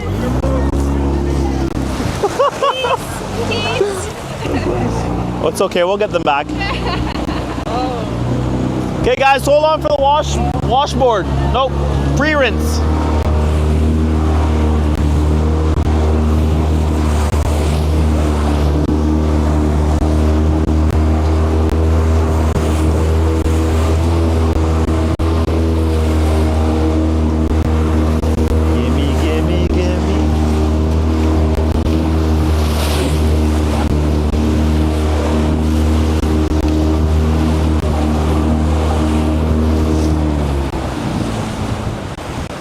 All right, guys, let's switch it up, switch it up.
So this next rapid here is called the washing machine of death. Oh.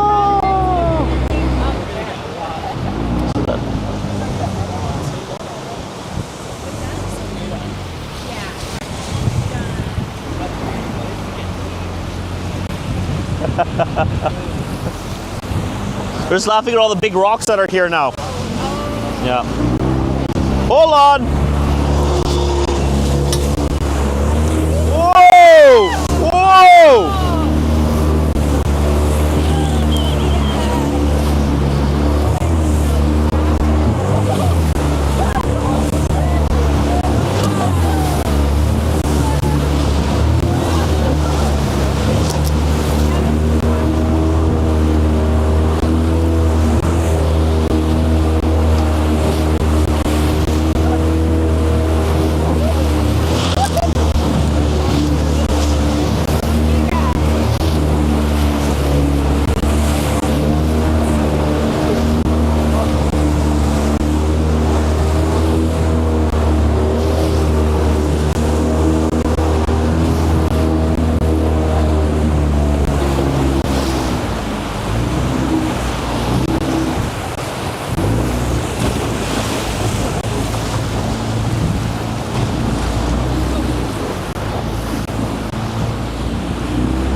Beautiful, guys. Let's switch it up, switch it up. Sorry.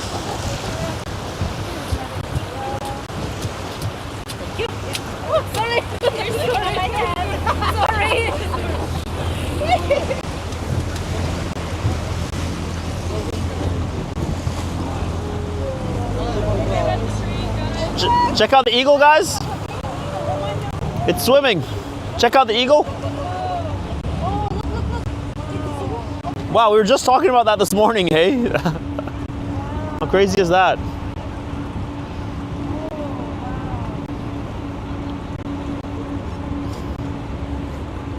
Wild.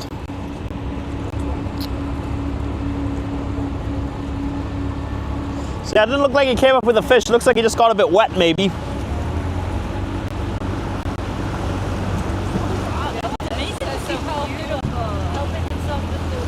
Yeah.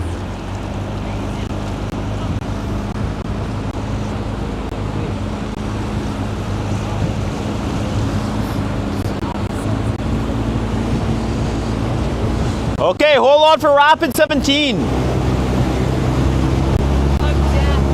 Of death, you know it.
Pretty big.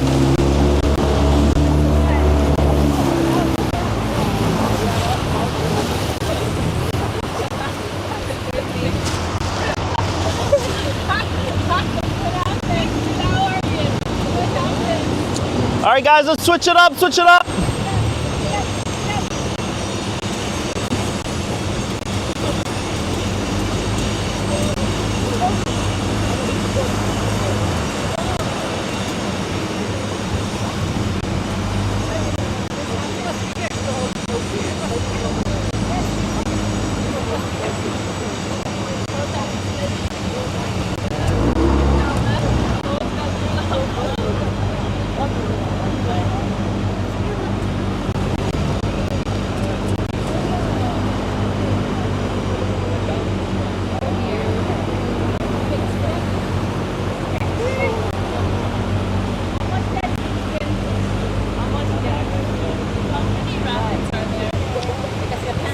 Total or left?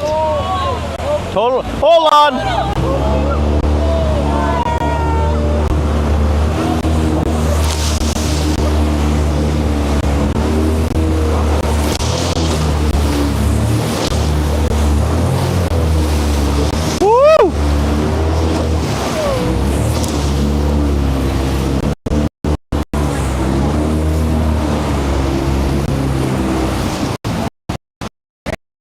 I would say total there's anywhere between 20 to 26 depending on the time, like the water level.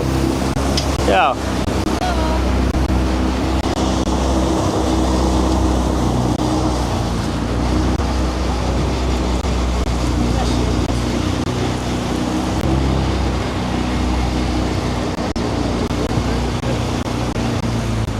Nice. All right, guys. So from here, and we're almost at our takeout at the end of the trip. We're gonna be there in less than 5 minutes. Okay, you're looking real chilly, bud. Just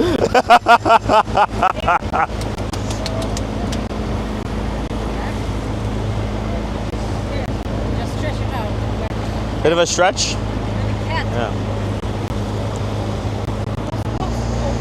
So the plan is, we're gonna pass underneath these two bridges and we're gonna head out into the Fraser. Okay, we're gonna be rafting the Fraser for about 30 seconds before you get to shore. Okay. So as soon as we hit shore, I'll get you guys to make your way off the front of the boat up onto the sand and walk from the sand all the way up towards the bus. One thing I do like to tell people is from the sand, if you guys get out into the water, two things. The water can be quite deep. In some places, the current could be moving a little bit faster than you think. All right. Lastly, a lot of the wet sand that's actually inside the river, a lot of people compare it to quicksand. It's quite sticky and dense, silty. And over the past couple years, we've definitely lost, a lot of like sandals, flip-flops, prosthetic legs, small children, that type of stuff inside the sand. Cats, dogs, all of it really. So yeah, once you guys are on land, just try to stay on land, okay? From there, there's gonna be several pickup trucks down there. All of your life jackets and the one splash coat can go into the back of the pickup truck. That's one of the pickup trucks that's down there. Okay? Afterwards, I'm going to get everybody to make their way up and hop onto the bigger of the two buses. The bus with Charles on it. All right?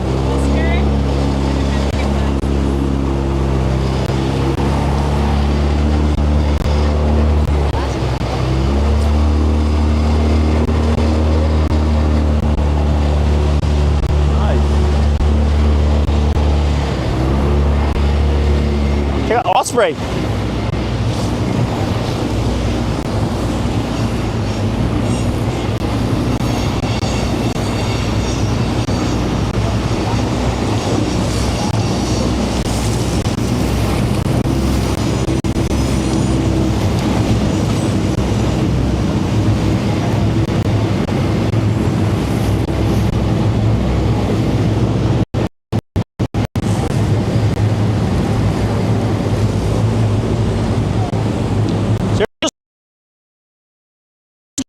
The town of Prince George pumps all their poop into the river. No, I'm just kidding. Near Prince George, there's another river called the Mud River, and above that, the Fraser is actually as clear as the Thompson is now, but below the confluence between the Fraser and the Mud River, it turns silty. Yeah.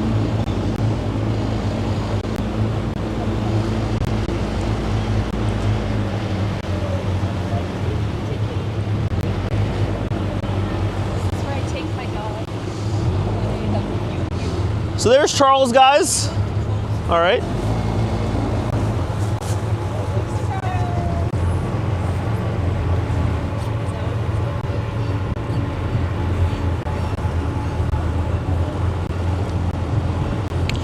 Sweet, guys. So I think for right now, what we'll do is you guys can leave your life jackets at the very front of the boat, and you guys can just head up onto the bus.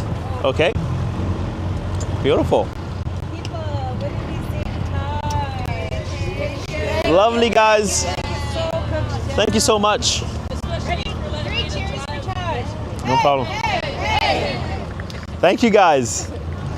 So just, I'm sure you guys know this already, but if you guys give us a chance to get back, we're going to sign your certificates for you guys, saying that you guys survived the trip with us today as well. Okay? Cool. Oh yeah, I've got those glasses in there, hey?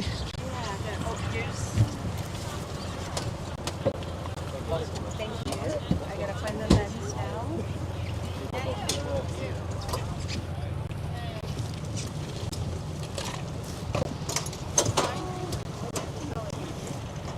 I'm blind too. I can't find the lens. Oh, there it is.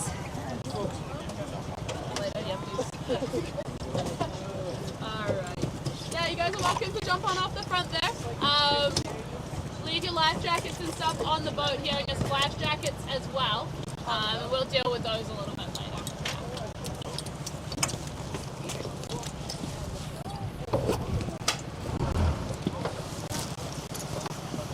Closer? Yeah. I know. I'm sorry. Even Jazz is, yeah. It's okay. Cool. Hey, I forgot that was in there. So did I. The river? No, we actually load our boats back onto a trailer here and then drive the rest. Oh, so you have to, there's one of these on the opposite side. Like that. Comes up. Oh, Yeah. thank you. No problem. Okay.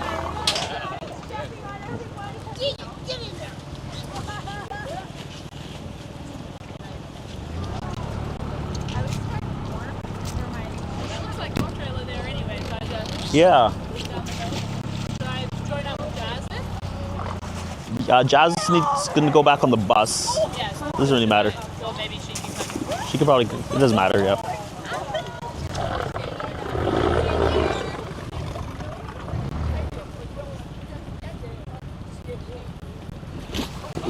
We might be a minute until everybody hop.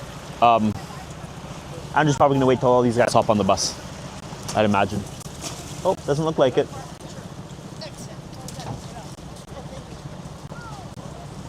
Okay.